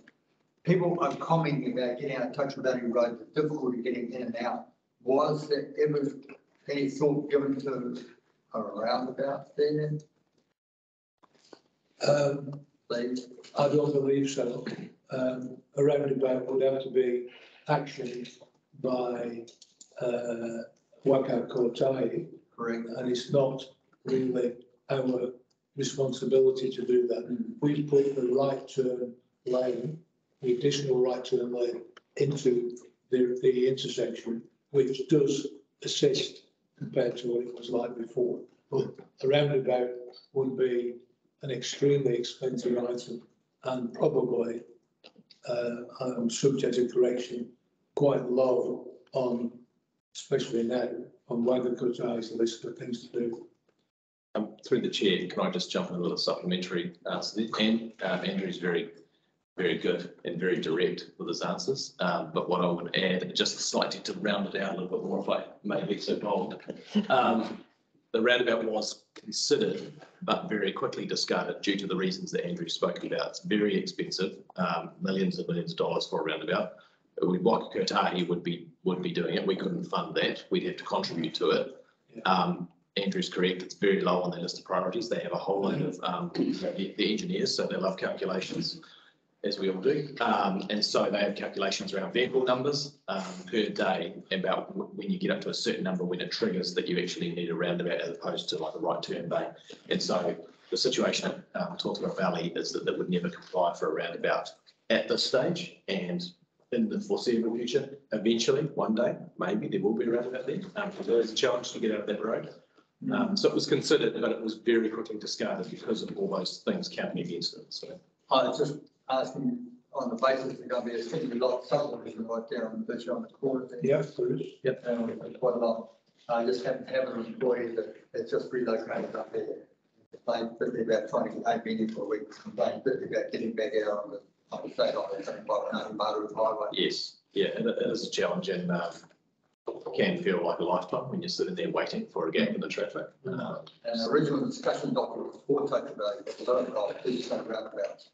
Yes, yeah, correct. The other thing that I'll add through the chair is that Kotahi, that whole corridor, so Kōpū to Thames corridor, they have a whole load of guidelines or rules around the number of entry points and the number of roundabouts that you would have on that kind of road. So it's definitely like it has to be considered as a whole corridor rather than just put a roundabout there and another one goes there. So yeah, so it's a much bigger question.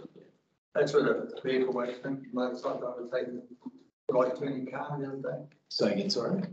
That's where the motorcycle collected that right turning car the other day. It was further south, by the vineyards, maybe just south of the vineyards, I think. But It's some idea. Problems on that road. yes, yeah.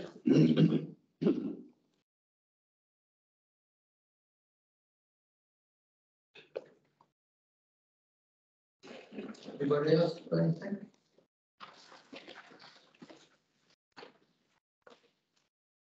I should do.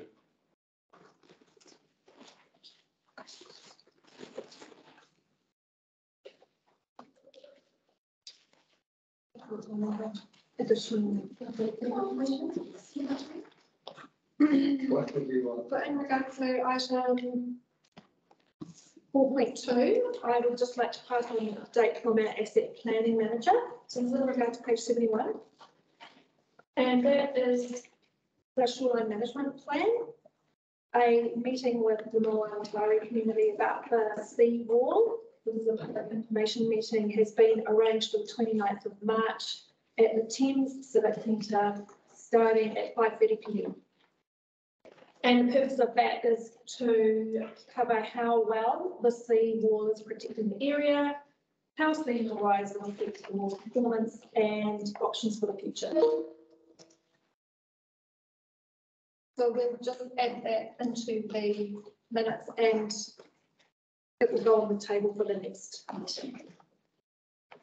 I'm nominated deputy chair, so I'd like to attend that next meeting. Second. The chair is nominated.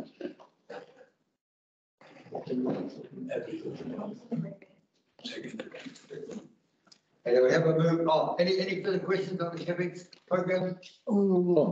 Yes, Councillor Rodney. Just one very quick one.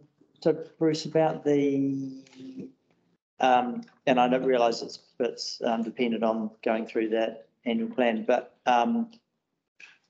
presumably the Albert Street drainage stuff will, if it goes through the annual plan, that will appear on here as far as a big thing for next year. Yeah, correct. Yeah. Thank you. So have we finished on page 2 and now moving to page 3? Or did I miss something? Open up, Barbara. So you were going through page by page. Somebody jumped in the head, so did you want to raise an issue at the last board meeting about the opening of the footpath thing? Did you want to talk about that? I just looked at the minutes and Councillor Rue asked for the footpath. Oh, action schedule, sorry. So the Kōpū Marine project. Yes. Am I allowed to discuss the Yes, question?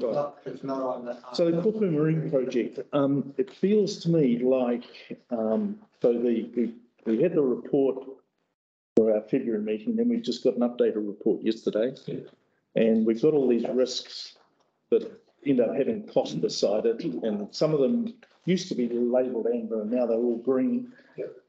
Risks and they're all green, but there's potentially cost beside it. It feels to me like we're burning through the contingency at a disproportionate rate. It would have seemed to me that when we come to actually do the marine work, that there's kind of a lot more risk associated with that than there is with the land work. And we've already burned through 600,000. 639,000 out of our 2 million. Yeah. So we've got 1.4 of the 2 million contingency remaining.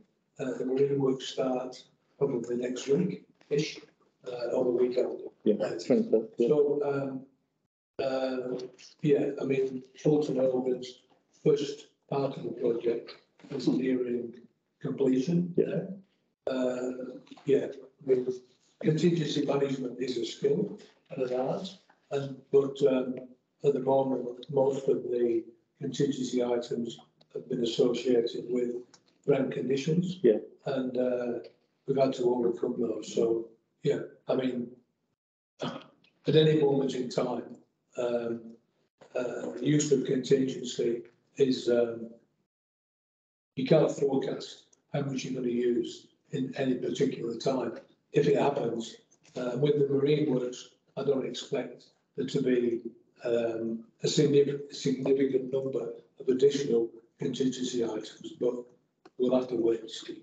Sure. So why would you not expect there to be a significant number of contingency items with the marine stuff where you put the water and mud and Yeah, well, putting the files that have come that are now, we've already incurred an additional 1 metre length of pile to suit the ground conditions. That's one of the contingency items. So we've paid for some of that already, or should we say, it's been committed already. So that's where we're going at the moment. There may be some others as well. And when we started this project, we put in 20% contingency to cover items like we've encountered already. So it's not unexpected, but when you start the project, it's unknown what you're going to be spending on. Yep, I absolutely agree with that. It's an unknown contingency. It seems to me that we're burning through it. Well, we're using it. I wouldn't say burning. Yeah. Burning through means every day there's, wouldn't mean to me, every day there's more and more items. It's being managed quite closely by our urban solutions at the moment, and subject to their quite detailed review at the moment. There has been a lot of work done, and the material there is nothing wonderful, to be honest with you. So, would I expect all the 2 million to be spent? I'm not sure at the moment, but at least it's there. So I wouldn't agree with you, and then we can have this. Okay. Can I just add the other side of it? For every dollar under the 2 million you don't spend, is money that the Thames ratepayers do not have to find. I understand. To shore up the project. I understand. And there's a very, very close eye on that contingency. We had a PCG meeting this week, and we have at my request, a spreadsheet showing that, and the expected final forecast cost, which is it's about 13 point something million there, out of the original 15.5. Through the chair, I'll take you out for dinner if you get that. And that's bribery. Can we get that? Thanks, Ian. Yeah, sorry. Board Member Johnson. Thank you, Mr. Chair. Can I just clarify the banded rail management program? I think I read in the report that the 2 nests, 5 eggs, 4 eggs. Yeah. Are all hatched and gone. They've gone, yes. Everything's gone. Yes. So in terms of the ongoing, it's sort of like, you've still got it here as a program environmental and a cost, because you've still got to have the management thing. We do. We have people who come and check. Yeah, somebody's still travelling to check, even though the nests have been. Well, and who knows, they may come back. So is that's the hatch and all the gone.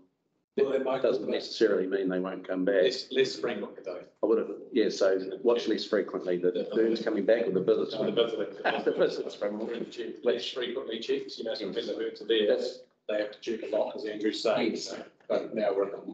So now it could be, is it based on just a notification from the people working, or do they still get a set? Oh, With our project manager as well. great. And with Fulton Olga, who were involved with it. Yeah. But we have to keep a close eye. I understand that. I'm just saying, so it's not a pre-program. They come once a week and have a look, but it's about at notification, because as I understand it, those costs are extremely expensive. Yeah, it's, we'll see. Okay. If they come back. All right, thank you. Any other questions? Yes. To the chair, with regard to park and open space thing, we have roundabout by the Cape. They used to be managed by councils, but they stopped and they look very bad. What's that? Roundabout by the Cape. On Queen Street. Yeah, they used to be organized by council. They tidy up all the time, but they stopped. I don't know what's happened there. Yeah, through the chair, I'm not sure, because that's NCTA that road, and I don't know if we had arrangement, if we were looking after it, so I have to follow up on that. Apologies. Around about by the wall, down by the I thought we did. I mean, through the chair, it'll be, I'll follow up, and I stand to be correct, it'll be unusual if we had an arrangement where we maintained it on behalf of Wakotei and then we just stopped. So I would say, yeah, I'll follow up and It's got some deadly nightshade growing there, which I think is not just weed. Correct. Quite a lot of deadly nightshade growing there. May I please ask just one question? Not so much a question, more of a statement. For the current state of affairs of roads on around the peninsula, 25, that height of 25. Yep. And I understand that let go on the Whangataa Hill today, so that's pretty close to that road on the Whangataa Hill. We're actually getting sort of hemmed in. I understand that the roads up around Sailor Grave are at risk, also the one on the Karakia Hill. What concerns me is the mussel industry. A lot of their trucks are coming down in Coromandel. I asked the question on our tour around the Kōpū Precinct before. I said to them, I had not heard any mention of mussel barges coming up to Thames. And I was told quite clearly that mussel barges wouldn't be coming to Thames and they'll be unloaded at the sugar loads in Coromandel. Do you think we should be making some contingencies to get those mussel barges coming up here, because we could well end up with them being unable to travel on the road? Last time the road got in the difficult instance and the Rumahanga slipped there, they were going around the east coast and down the other side. So that's out. The milk tankers are now coming up here. I cannot see the Karakia lasting much longer. The milk tankers on, the loading trucks on, and the mussel trucks on. So do you think we should be making provision for mussel barges, just being a bit more flexible around our project at Kōpū? Sure. So through the chair, what I'd say for that is that obviously the mussel barge loading facility at True, that project, which is it's quite a specialised facility, so quite different to what we're talking about with the Kōpū marine project. And so we've got to be careful that we don't try and kind of say, make Kōpū do everything, be everything to everyone. However, what I would say is that the way that project has been designed and built up, it has had flexibility built into it. So if, for example, for a defined period of time, we did need to receive product from mussel barges, the way this has been designed and the way it will be constructed will allow for that to happen. It hasn't been designed to receive them, every day of the week, but it has flexibility that I think you're probably looking for to address short-term concerns around the rating.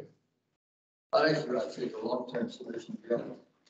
Through the chair, that's probably a much bigger discussion, but I know that. Yeah, I would not get into more it. political discussion too.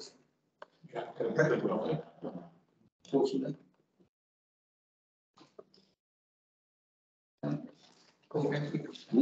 Yeah. Right. So that was moved, I'm going to shoot now. Moved by Board Member Johnson and Councillor Rebel. Sue, received. Actually written it down. Okay, the motion of the Thames Community Board receives the Thames Community Board CAPEX work program 2022-23 and other information update reported dated 18th of January 2023. Any further discussion? If not, I propose to put the motion. Moved by Johnson, seconded by Rebel. All those in favour, please say aye. Aye. Those against, declare carried. I particularly want to thank Andrew Ballon for your honest answers and Bruce Simpson being there.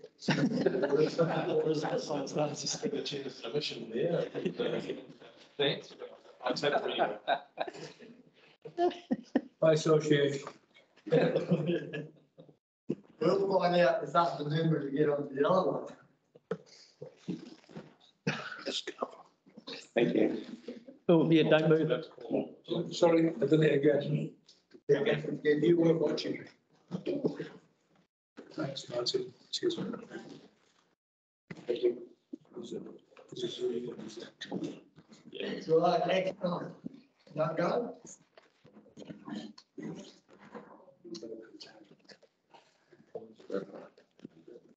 I've done it just that exciting. Okay, actual schedule 5.1.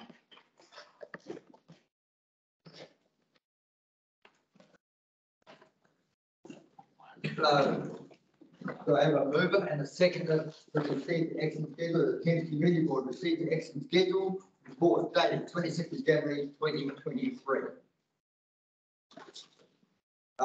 Moved by Board Member Johnson, seconded by Board Member McKenzie. You have the action schedule. It's attachment A, page 78. Oh, on my way anyway. Back there. Anybody want to go through it? I see some are closed and progress, closed and progress.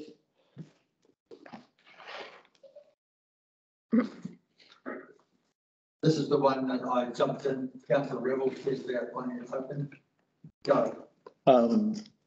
So just with regards to footpath maintenance, I don't think there was the work program attached in our agenda.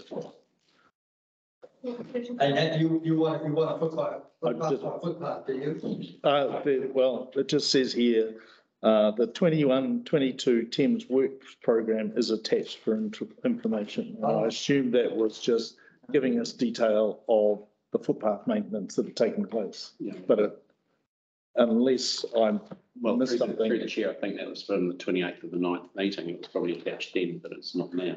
Yeah, through the chair, I scanning that, I also wondered if that was from the previous, the November meeting. That's what it is. Yeah. But again, through the chair, I seem to be very disappointed to roll that by the governance team who would be able to possibly provide a bit more detail on whether their comments will carry over from the last one.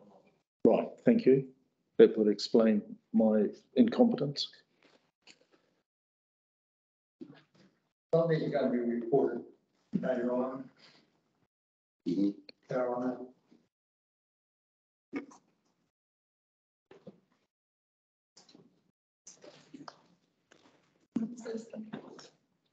Sorry, Councillor. Yes, so just number 3 there, well, they're not numbered, Tauranga River Trail Advocacy Group about the project.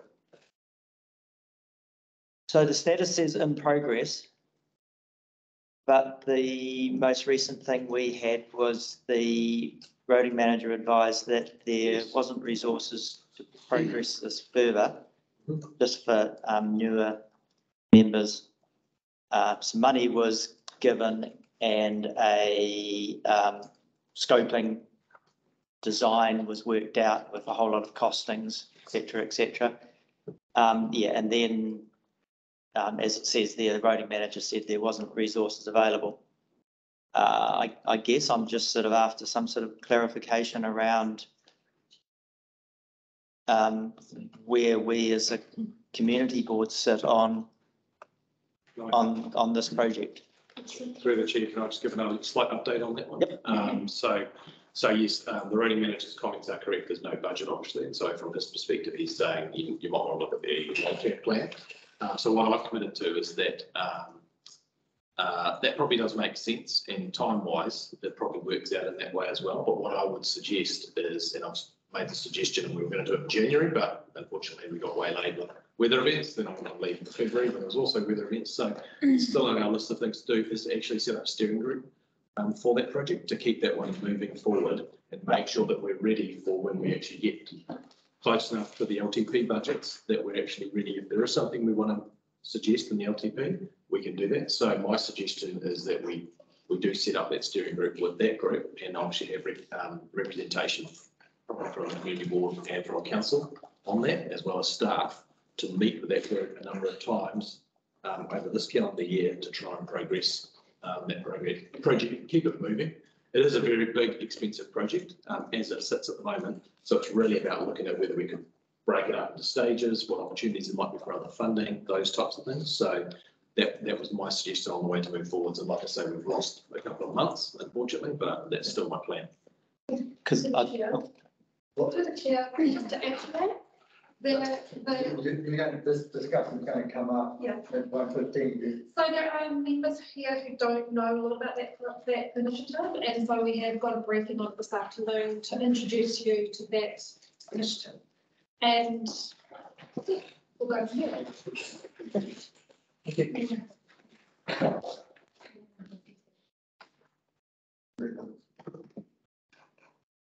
Okay, any further comment on the? Yeah, I'll just comment further to that. The economic development have been looking at trails generally around the Tracks and trails. Yeah, correct. And when I don't know, we heard from them at a council workshop or something, and yeah, so just make sure left hand and right hand are. Yeah, no, I know, like Lorna's team has definitely done a number of workshops over the last few years around that. So yeah, we definitely be an integral part of that steering group as we move forward. Thank you. Okay, no further, oh, sorry. And yeah, and I think also there was the what's the name of the strategy? Cycling and something around strategy.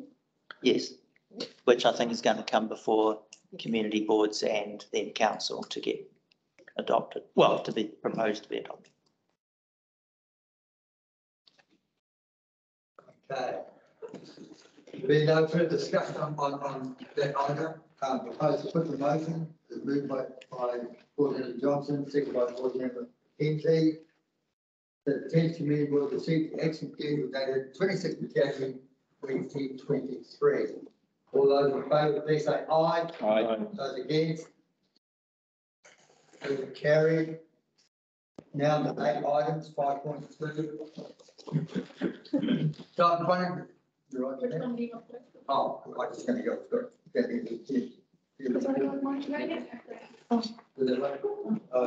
Just give a reminder because it could look more exciting than mine.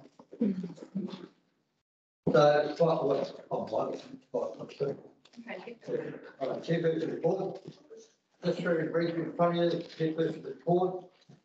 It may not fit the criteria of board chair's report, but I'll get it in place for the next meeting. So basically, just pointing out, I went to Silver Stadium down at Victoria Park, excellent setup, excellent days, fantastic, well done teams. I think Jim was involved in those earlier days. Kōpū, we've heard all about Kōpū. We need, I believe, to get good reports back on Kōpū because we do have $1.4 million invested in that project, and the council thinks we're going to underwrite any overspend, which I don't think we are. Rugby club rooms is a concern, and I've asked the board manager to sort out in the park, and I believe the meeting will be tomorrow. So we have a situation where they have to sit down toilets at the rugby club rooms. Consequently, they play games involving females out there. And to me, it seemed a very simple task to resolved, but it's now gone on for some 7 months about putting 2 toilets out there. The meeting that was, Mr. Chair. oh, sorry. Sorry, I just have a Sorry. question Sorry. about the, sorry, through the chair, just a question about the, are they talking about the toilets out in the grandstand?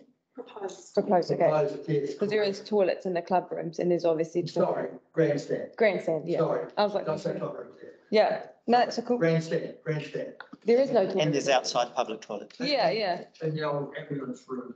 yeah. So like when they get changed for someone to play a game in the change rooms and they can go to the toilet without having to sprint down to the. Yeah, that is, there is no toilets in there at all. There, yeah, had that multiple Just kids. got in your there. line. Toilet, yeah. What? Cool. And the National Day of Women, I think they should be looking at putting toilets out there. But I just can't believe it. Can't believe it.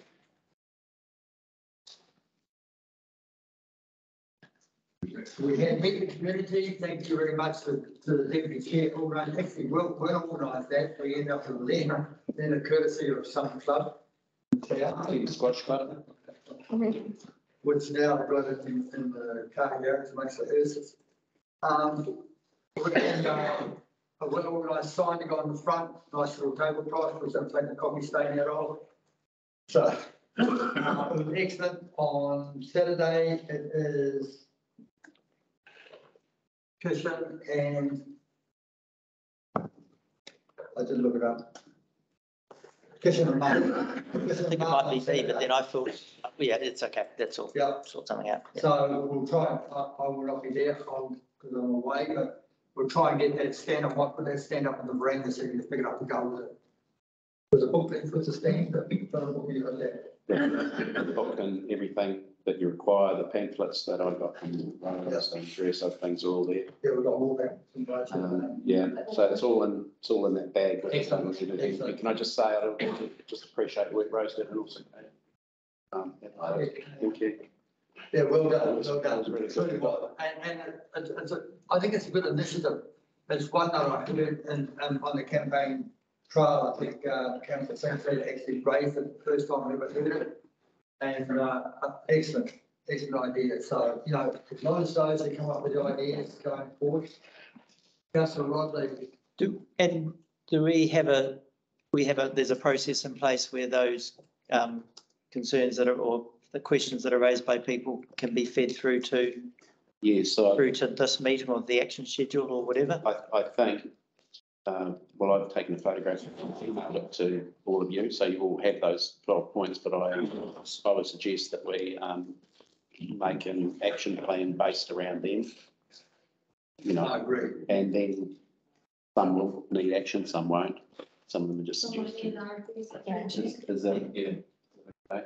I guess as long, I mean, I kind of imagine it having the same way that public forum matters get raised to get put together. Can they be treated the same as public forum because they kind of are public forum out in the public? So these are responses from the public in an informal situation, and some of them will be just a request for service, and I know Rob has raised at least one. Some will be, come talk to me, some will be talk to another, like one of the group managers, maybe, depends on what it is. Yeah. But we've been I doing think it. one of them was about maps, so we've already Yeah. organised that. We've got the map from Destination Coromandel, came through this morning. So we've been looking at, gee, if we took down the comments and not doing anything about it, that would be the worst thing we could do. So I might, because the deputy chair has been so proactive about this, maybe we suggest that he communicates with the area manager and they come up with an action schedule, please. Yeah, I saw that. I thought, ooh. Come up with last time. No, sorry, speak.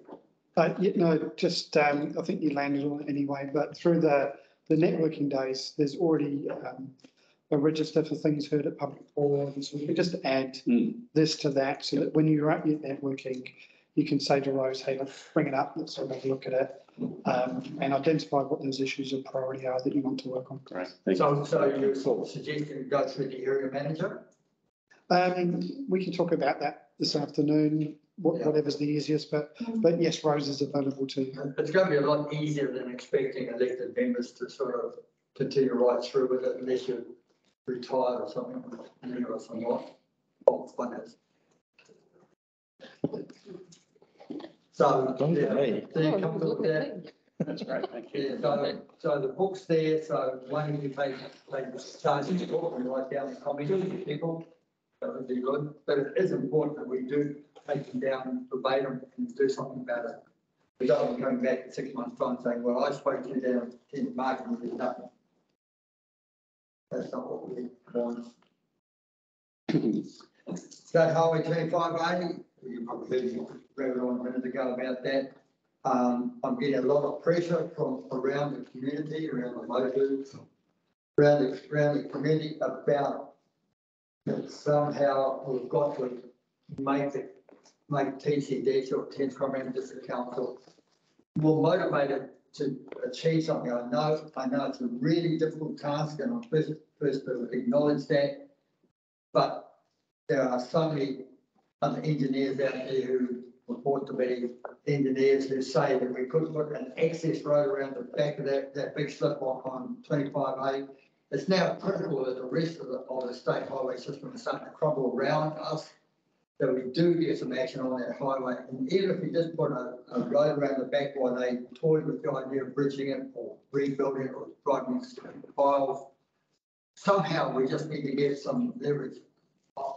I have never experienced in the time I've been in Thames so much dismay, unsettled people about that 25A, and a lot of people don't realise the number of people involved, the doctors and nurses that can help or live in Palmanui.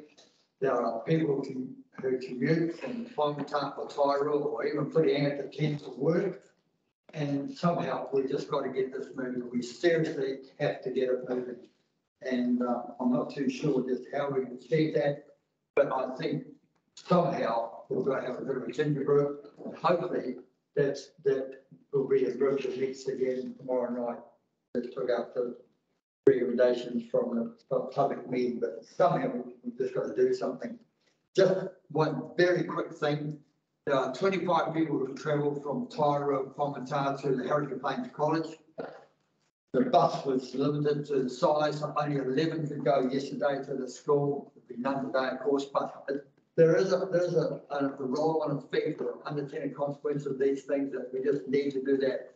I can see it could be an easier fix, a simple, easier fix on a 25A than it will be to repair Hikuai Glen, in my opinion. But then again, I'm not an engineer, but we just can't wait until they figure out whether they're going to put a bridge or whether they're going to put a road or whether they're going to put a track around the back of the hill, which exists already, just opening up. So the vibe, I just mentioned the vibe in passing. It scored the most number of red stickers in the vote. 40 people voted for that. Business are concerned. It's getting that way now. It's difficult to walk down Holland Street. People seem to know who you are. And if they don't come out of the shops, they give you a fair earbash about the vibe. Airfield, I think that's an important one at Airfield. I seriously think that I think it's 28 hectares of land that was just sitting out there, not being utilised. And I'm just putting it out to you all there on my chair's report that we're going to public-private partnership on that and get something moving about getting hangers up there. But right now, we should be looking at maybe selling that runway and selling multi-bay runway. If we find we're cut off around the peninsula, at least we have access by air in and out of putting in Thames, Palmanui. So if we get emergency cases or people who want to fly to Thames to go to Thames Hospital for whatever reason, not quite requiring a helicopter, I think it would pay us to look at that. Now, there are some serious difficulties in using the mode of transport around the peninsula we're currently using, like vehicles and things like that.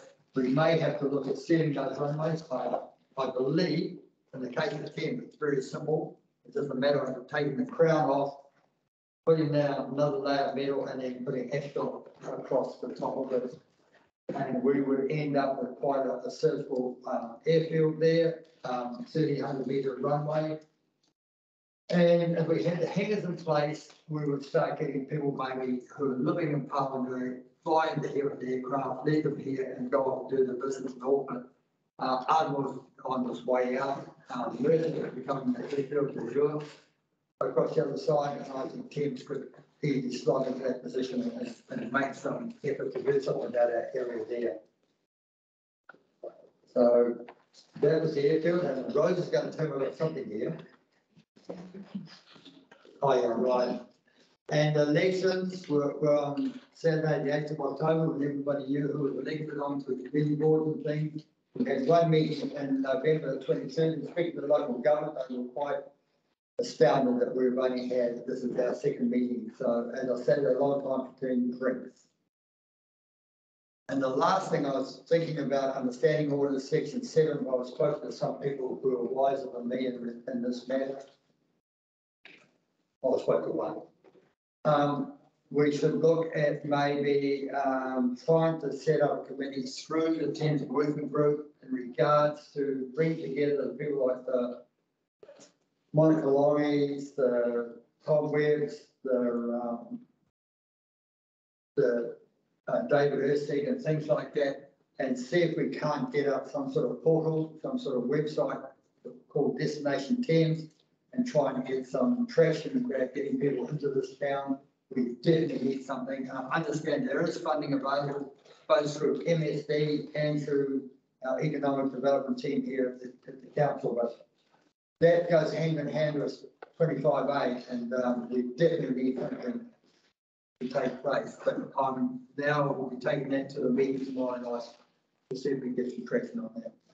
That's it for my report.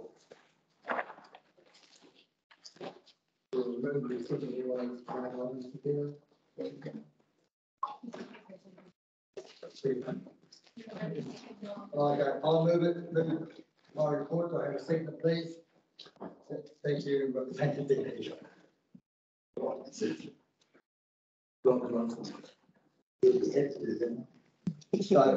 any discussion on the matter? There's been no proposal to put the motion. All those in favour, please say aye.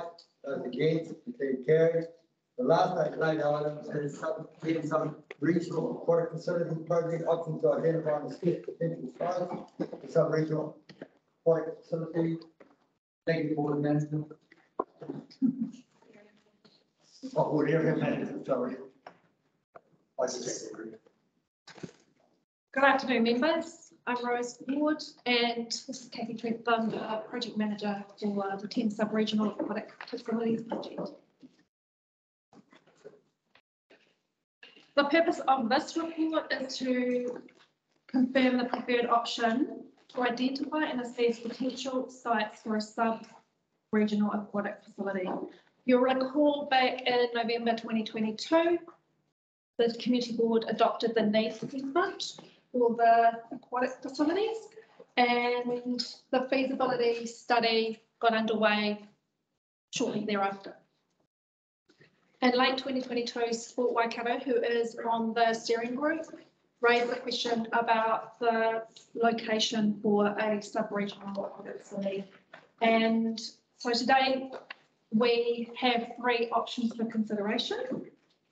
Option 1 is to extend the current feasibility scope, keeping in mind that the feasibility study is underway, to assess all potential sub-regional site options in the Karakia district. This option is recommended. Option 1. Option 2, extend the feasibility scope to identify and assess potential sub-regional site options in the Karakia district that are within a 20-minute drive of Thames and in the area from Hikuai to Pairua. This option is not recommended. And option 3 today is no change to the current feasibility scope, continue with the current scope. And this option is recommended.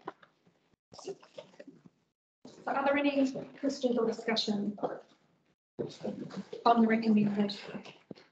Yes, so just initially, I have a couple of questions. Why the area between Hikuai and Pairua? Why is that particularly singled out in option 2? That area was singled out because it is a key route between Thames and Pairua, And a lot of people use that route day to day who live in Pyra or the Thames. And also it is the direction of the Thames Spatial and surrounds thing. That's development south of Thames. Okay. And secondly, what was my second question? The other thing about that one was once you get to Hikuai, you're still in TCDC. So the 20 minutes drive from Thames, you're still within TCDC boundaries. So they included that something like to Kairoa to say we're also looking at this area, which there we are in HDC, not in the Hauraki District Council, not in. Sure. It would seem to me the main benefit of option 1 is to satisfy Sport Waikato, which we potentially see as a significant funder. They're a significant member of the steering group. The other aspect to it is not so much now, but further down the track, when this project is being considered for funding, that the funders can see that we have in fact researched the sub-regional possibilities.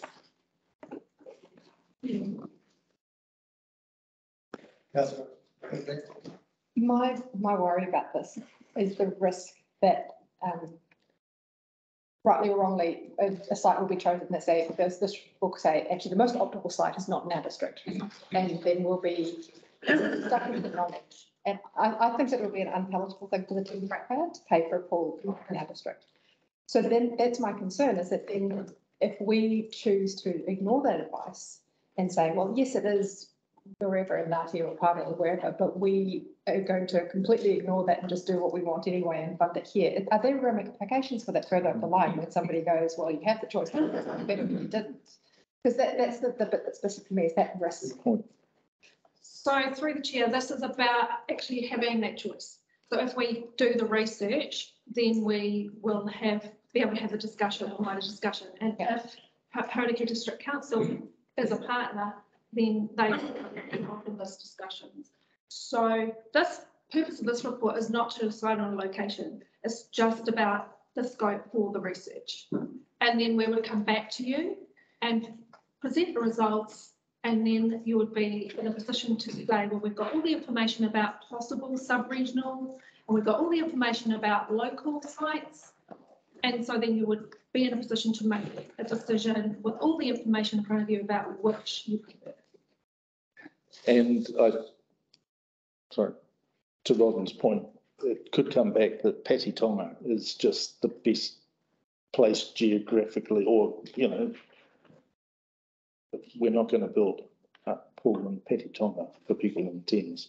However, what you would have done is satisfied that question. You would have clarified that information that what Sport Waikato was seeking. So, and potentially other things. Sorry, with respect, I don't feel you've answered Councillor Sinku's question, which the last bit of it to me was key, was the unpalatable for Thames.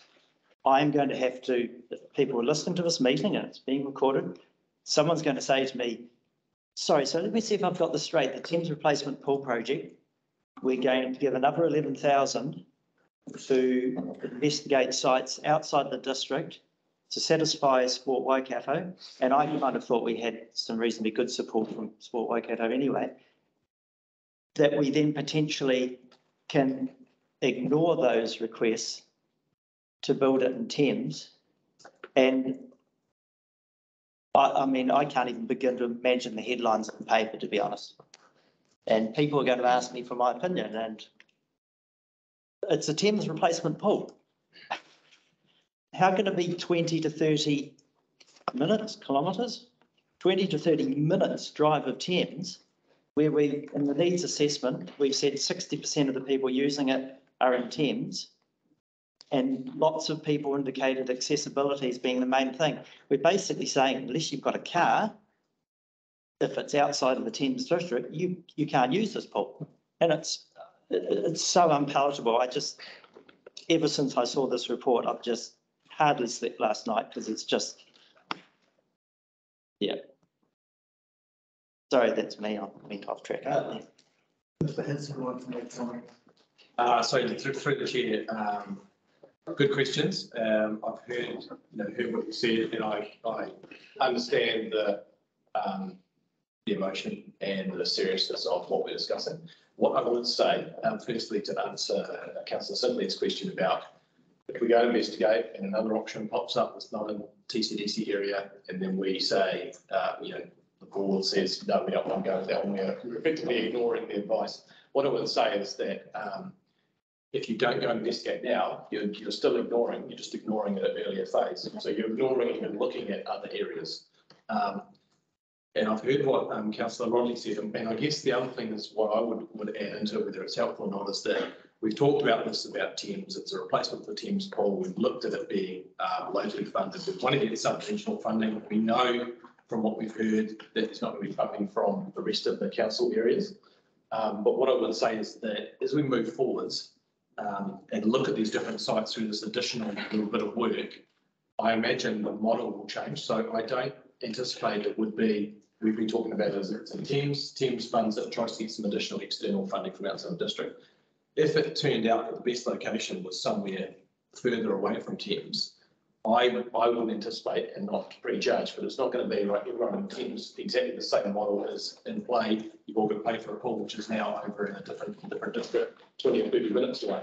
The whole model will have to change if that becomes the best location.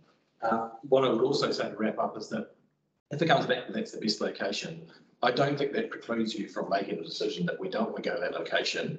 We still want to keep it close to Thames for, and the reason I say that is that, and we'll have to work hard at documenting the reasons why we've made that decision. So it's not just, well, we don't like the feeling of it, therefore we've just said no, we're ignoring it. It's going to be a range of reasons, partners, points, a number of reasons around that, feedback from the community, looking at funding, it possibly could even be that there is no other funding outside of the Thames area. So it's not like, possibly HDC might not come up with funding. So why would you then go and put a pool right down there if you're not even getting funding or significant funding from that district? So I think there's a number of things to happen. Quite a bit of water's going to the bridge. And I think that, again, we don't need more this well-rounded investigation at this stage would be what I would say.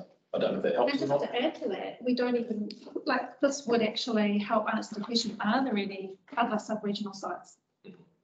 There might not be, but we would answer that question. And I think the other thing I add, sorry, Chair, going back to Councillor Rebel's first question about Sport Waikato, it definitely is a factor in the whole Sport Waikato funding. So Sport Waikato are a possible source of could be significant funding, and I think there's a real challenge if you go to them and they say, well, where did you look? Or did you look outside Thames? Because we were a little bit like, we felt like everybody wanted outside Thames, which again is a valid feeling and a valid, thing to feel.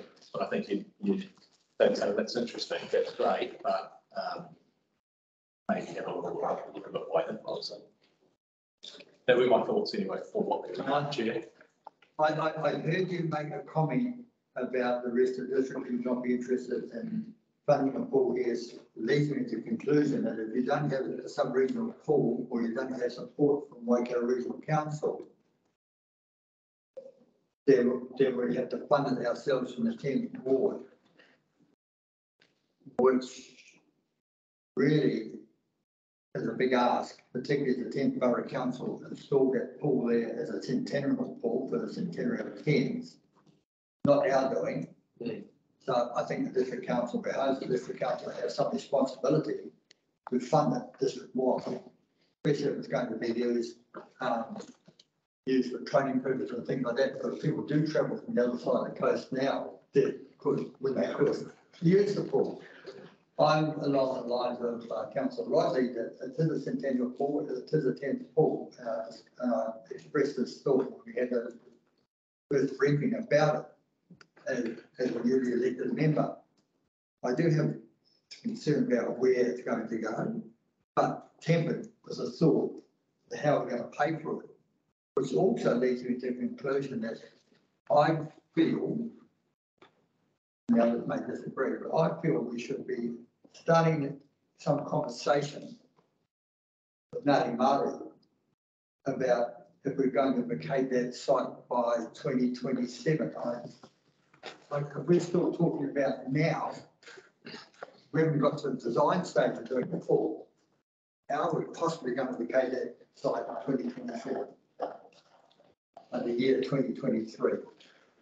So, yeah, so through the chair, that will be something that we'll have to consider as we move forwards. And again, I should clarify and make sure I haven't been too direct around the rest of the district. The only reason I say that is because when we last went out, long-term plan, that was the feedback we got. So again, but, you know, again, it's elected members' prerogative if they want to have that conversation, wider with the council, then that's something for them to have. The other thing that that our district manager has just alerted me to is that Ngāti are on that project team. Yes, so they're involved in it, so it's not like it's going to be a big surprise. If we talk to them about timeframes and things like that, which again, I don't know. I'd like to see that discussion happen sooner than later. I would like to think we got 2026 and said, no, we're not going to get out of here. Yeah, correct. And agree through the chair. I think there's the right time to have that conversation. You know, you don't. It's not the kind of conversation you jump in too early and raise the white flag and give up on getting off the site. But it's also not something you do until the last minute. So I agree with them.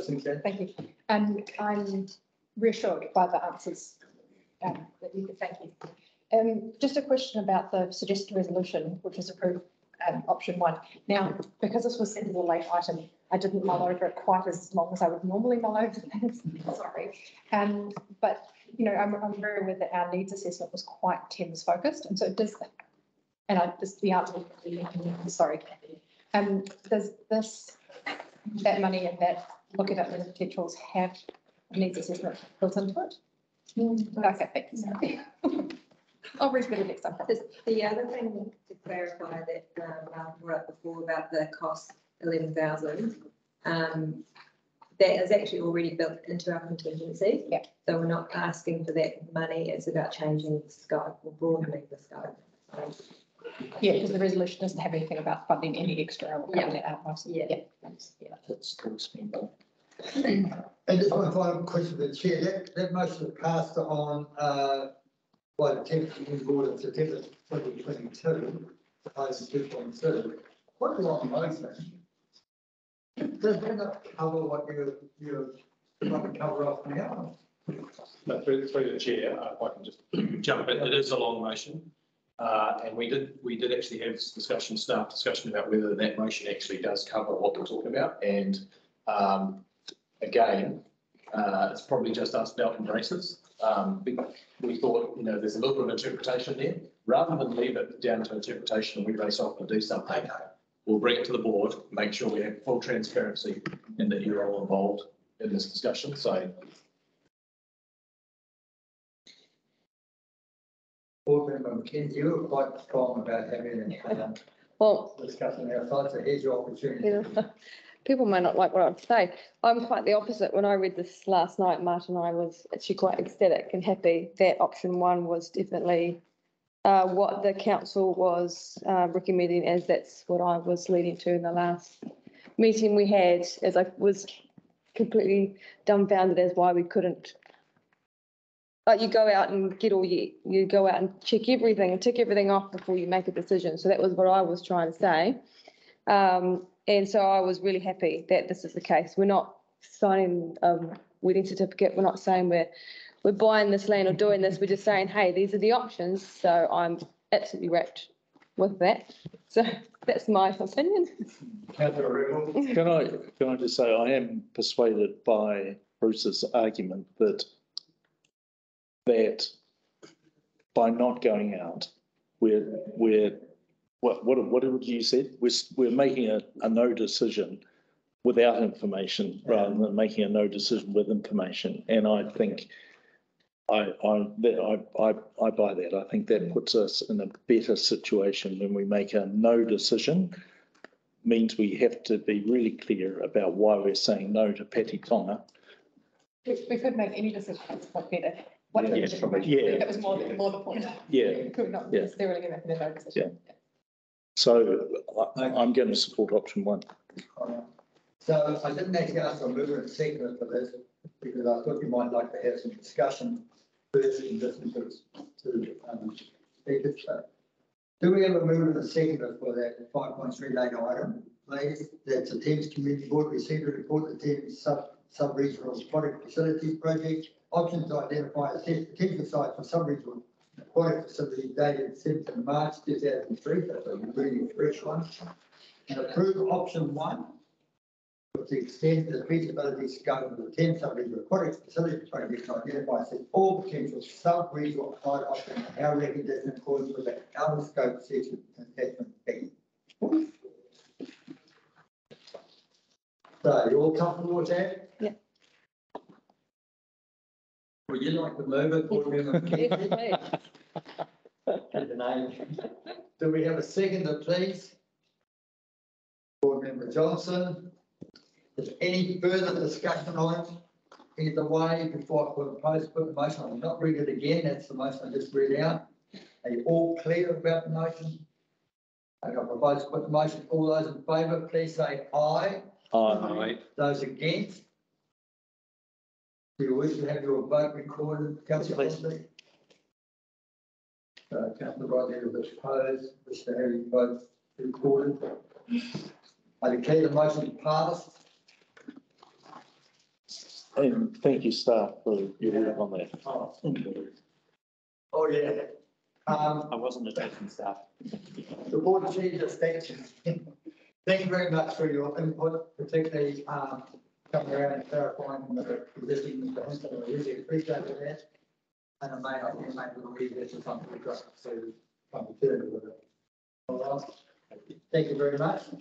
I only have one thing left to do now. Just freaking out. This meeting of the Thames Community Board, I think, closed at 12:33. And I thank everybody for your time. The staff who are here, people listening in out there on Zoom, thank you so much. But particularly a big thank you to the board helping us go through this process today. Amazing effort, team. Thank you. Now, the next meeting starts at 12:30.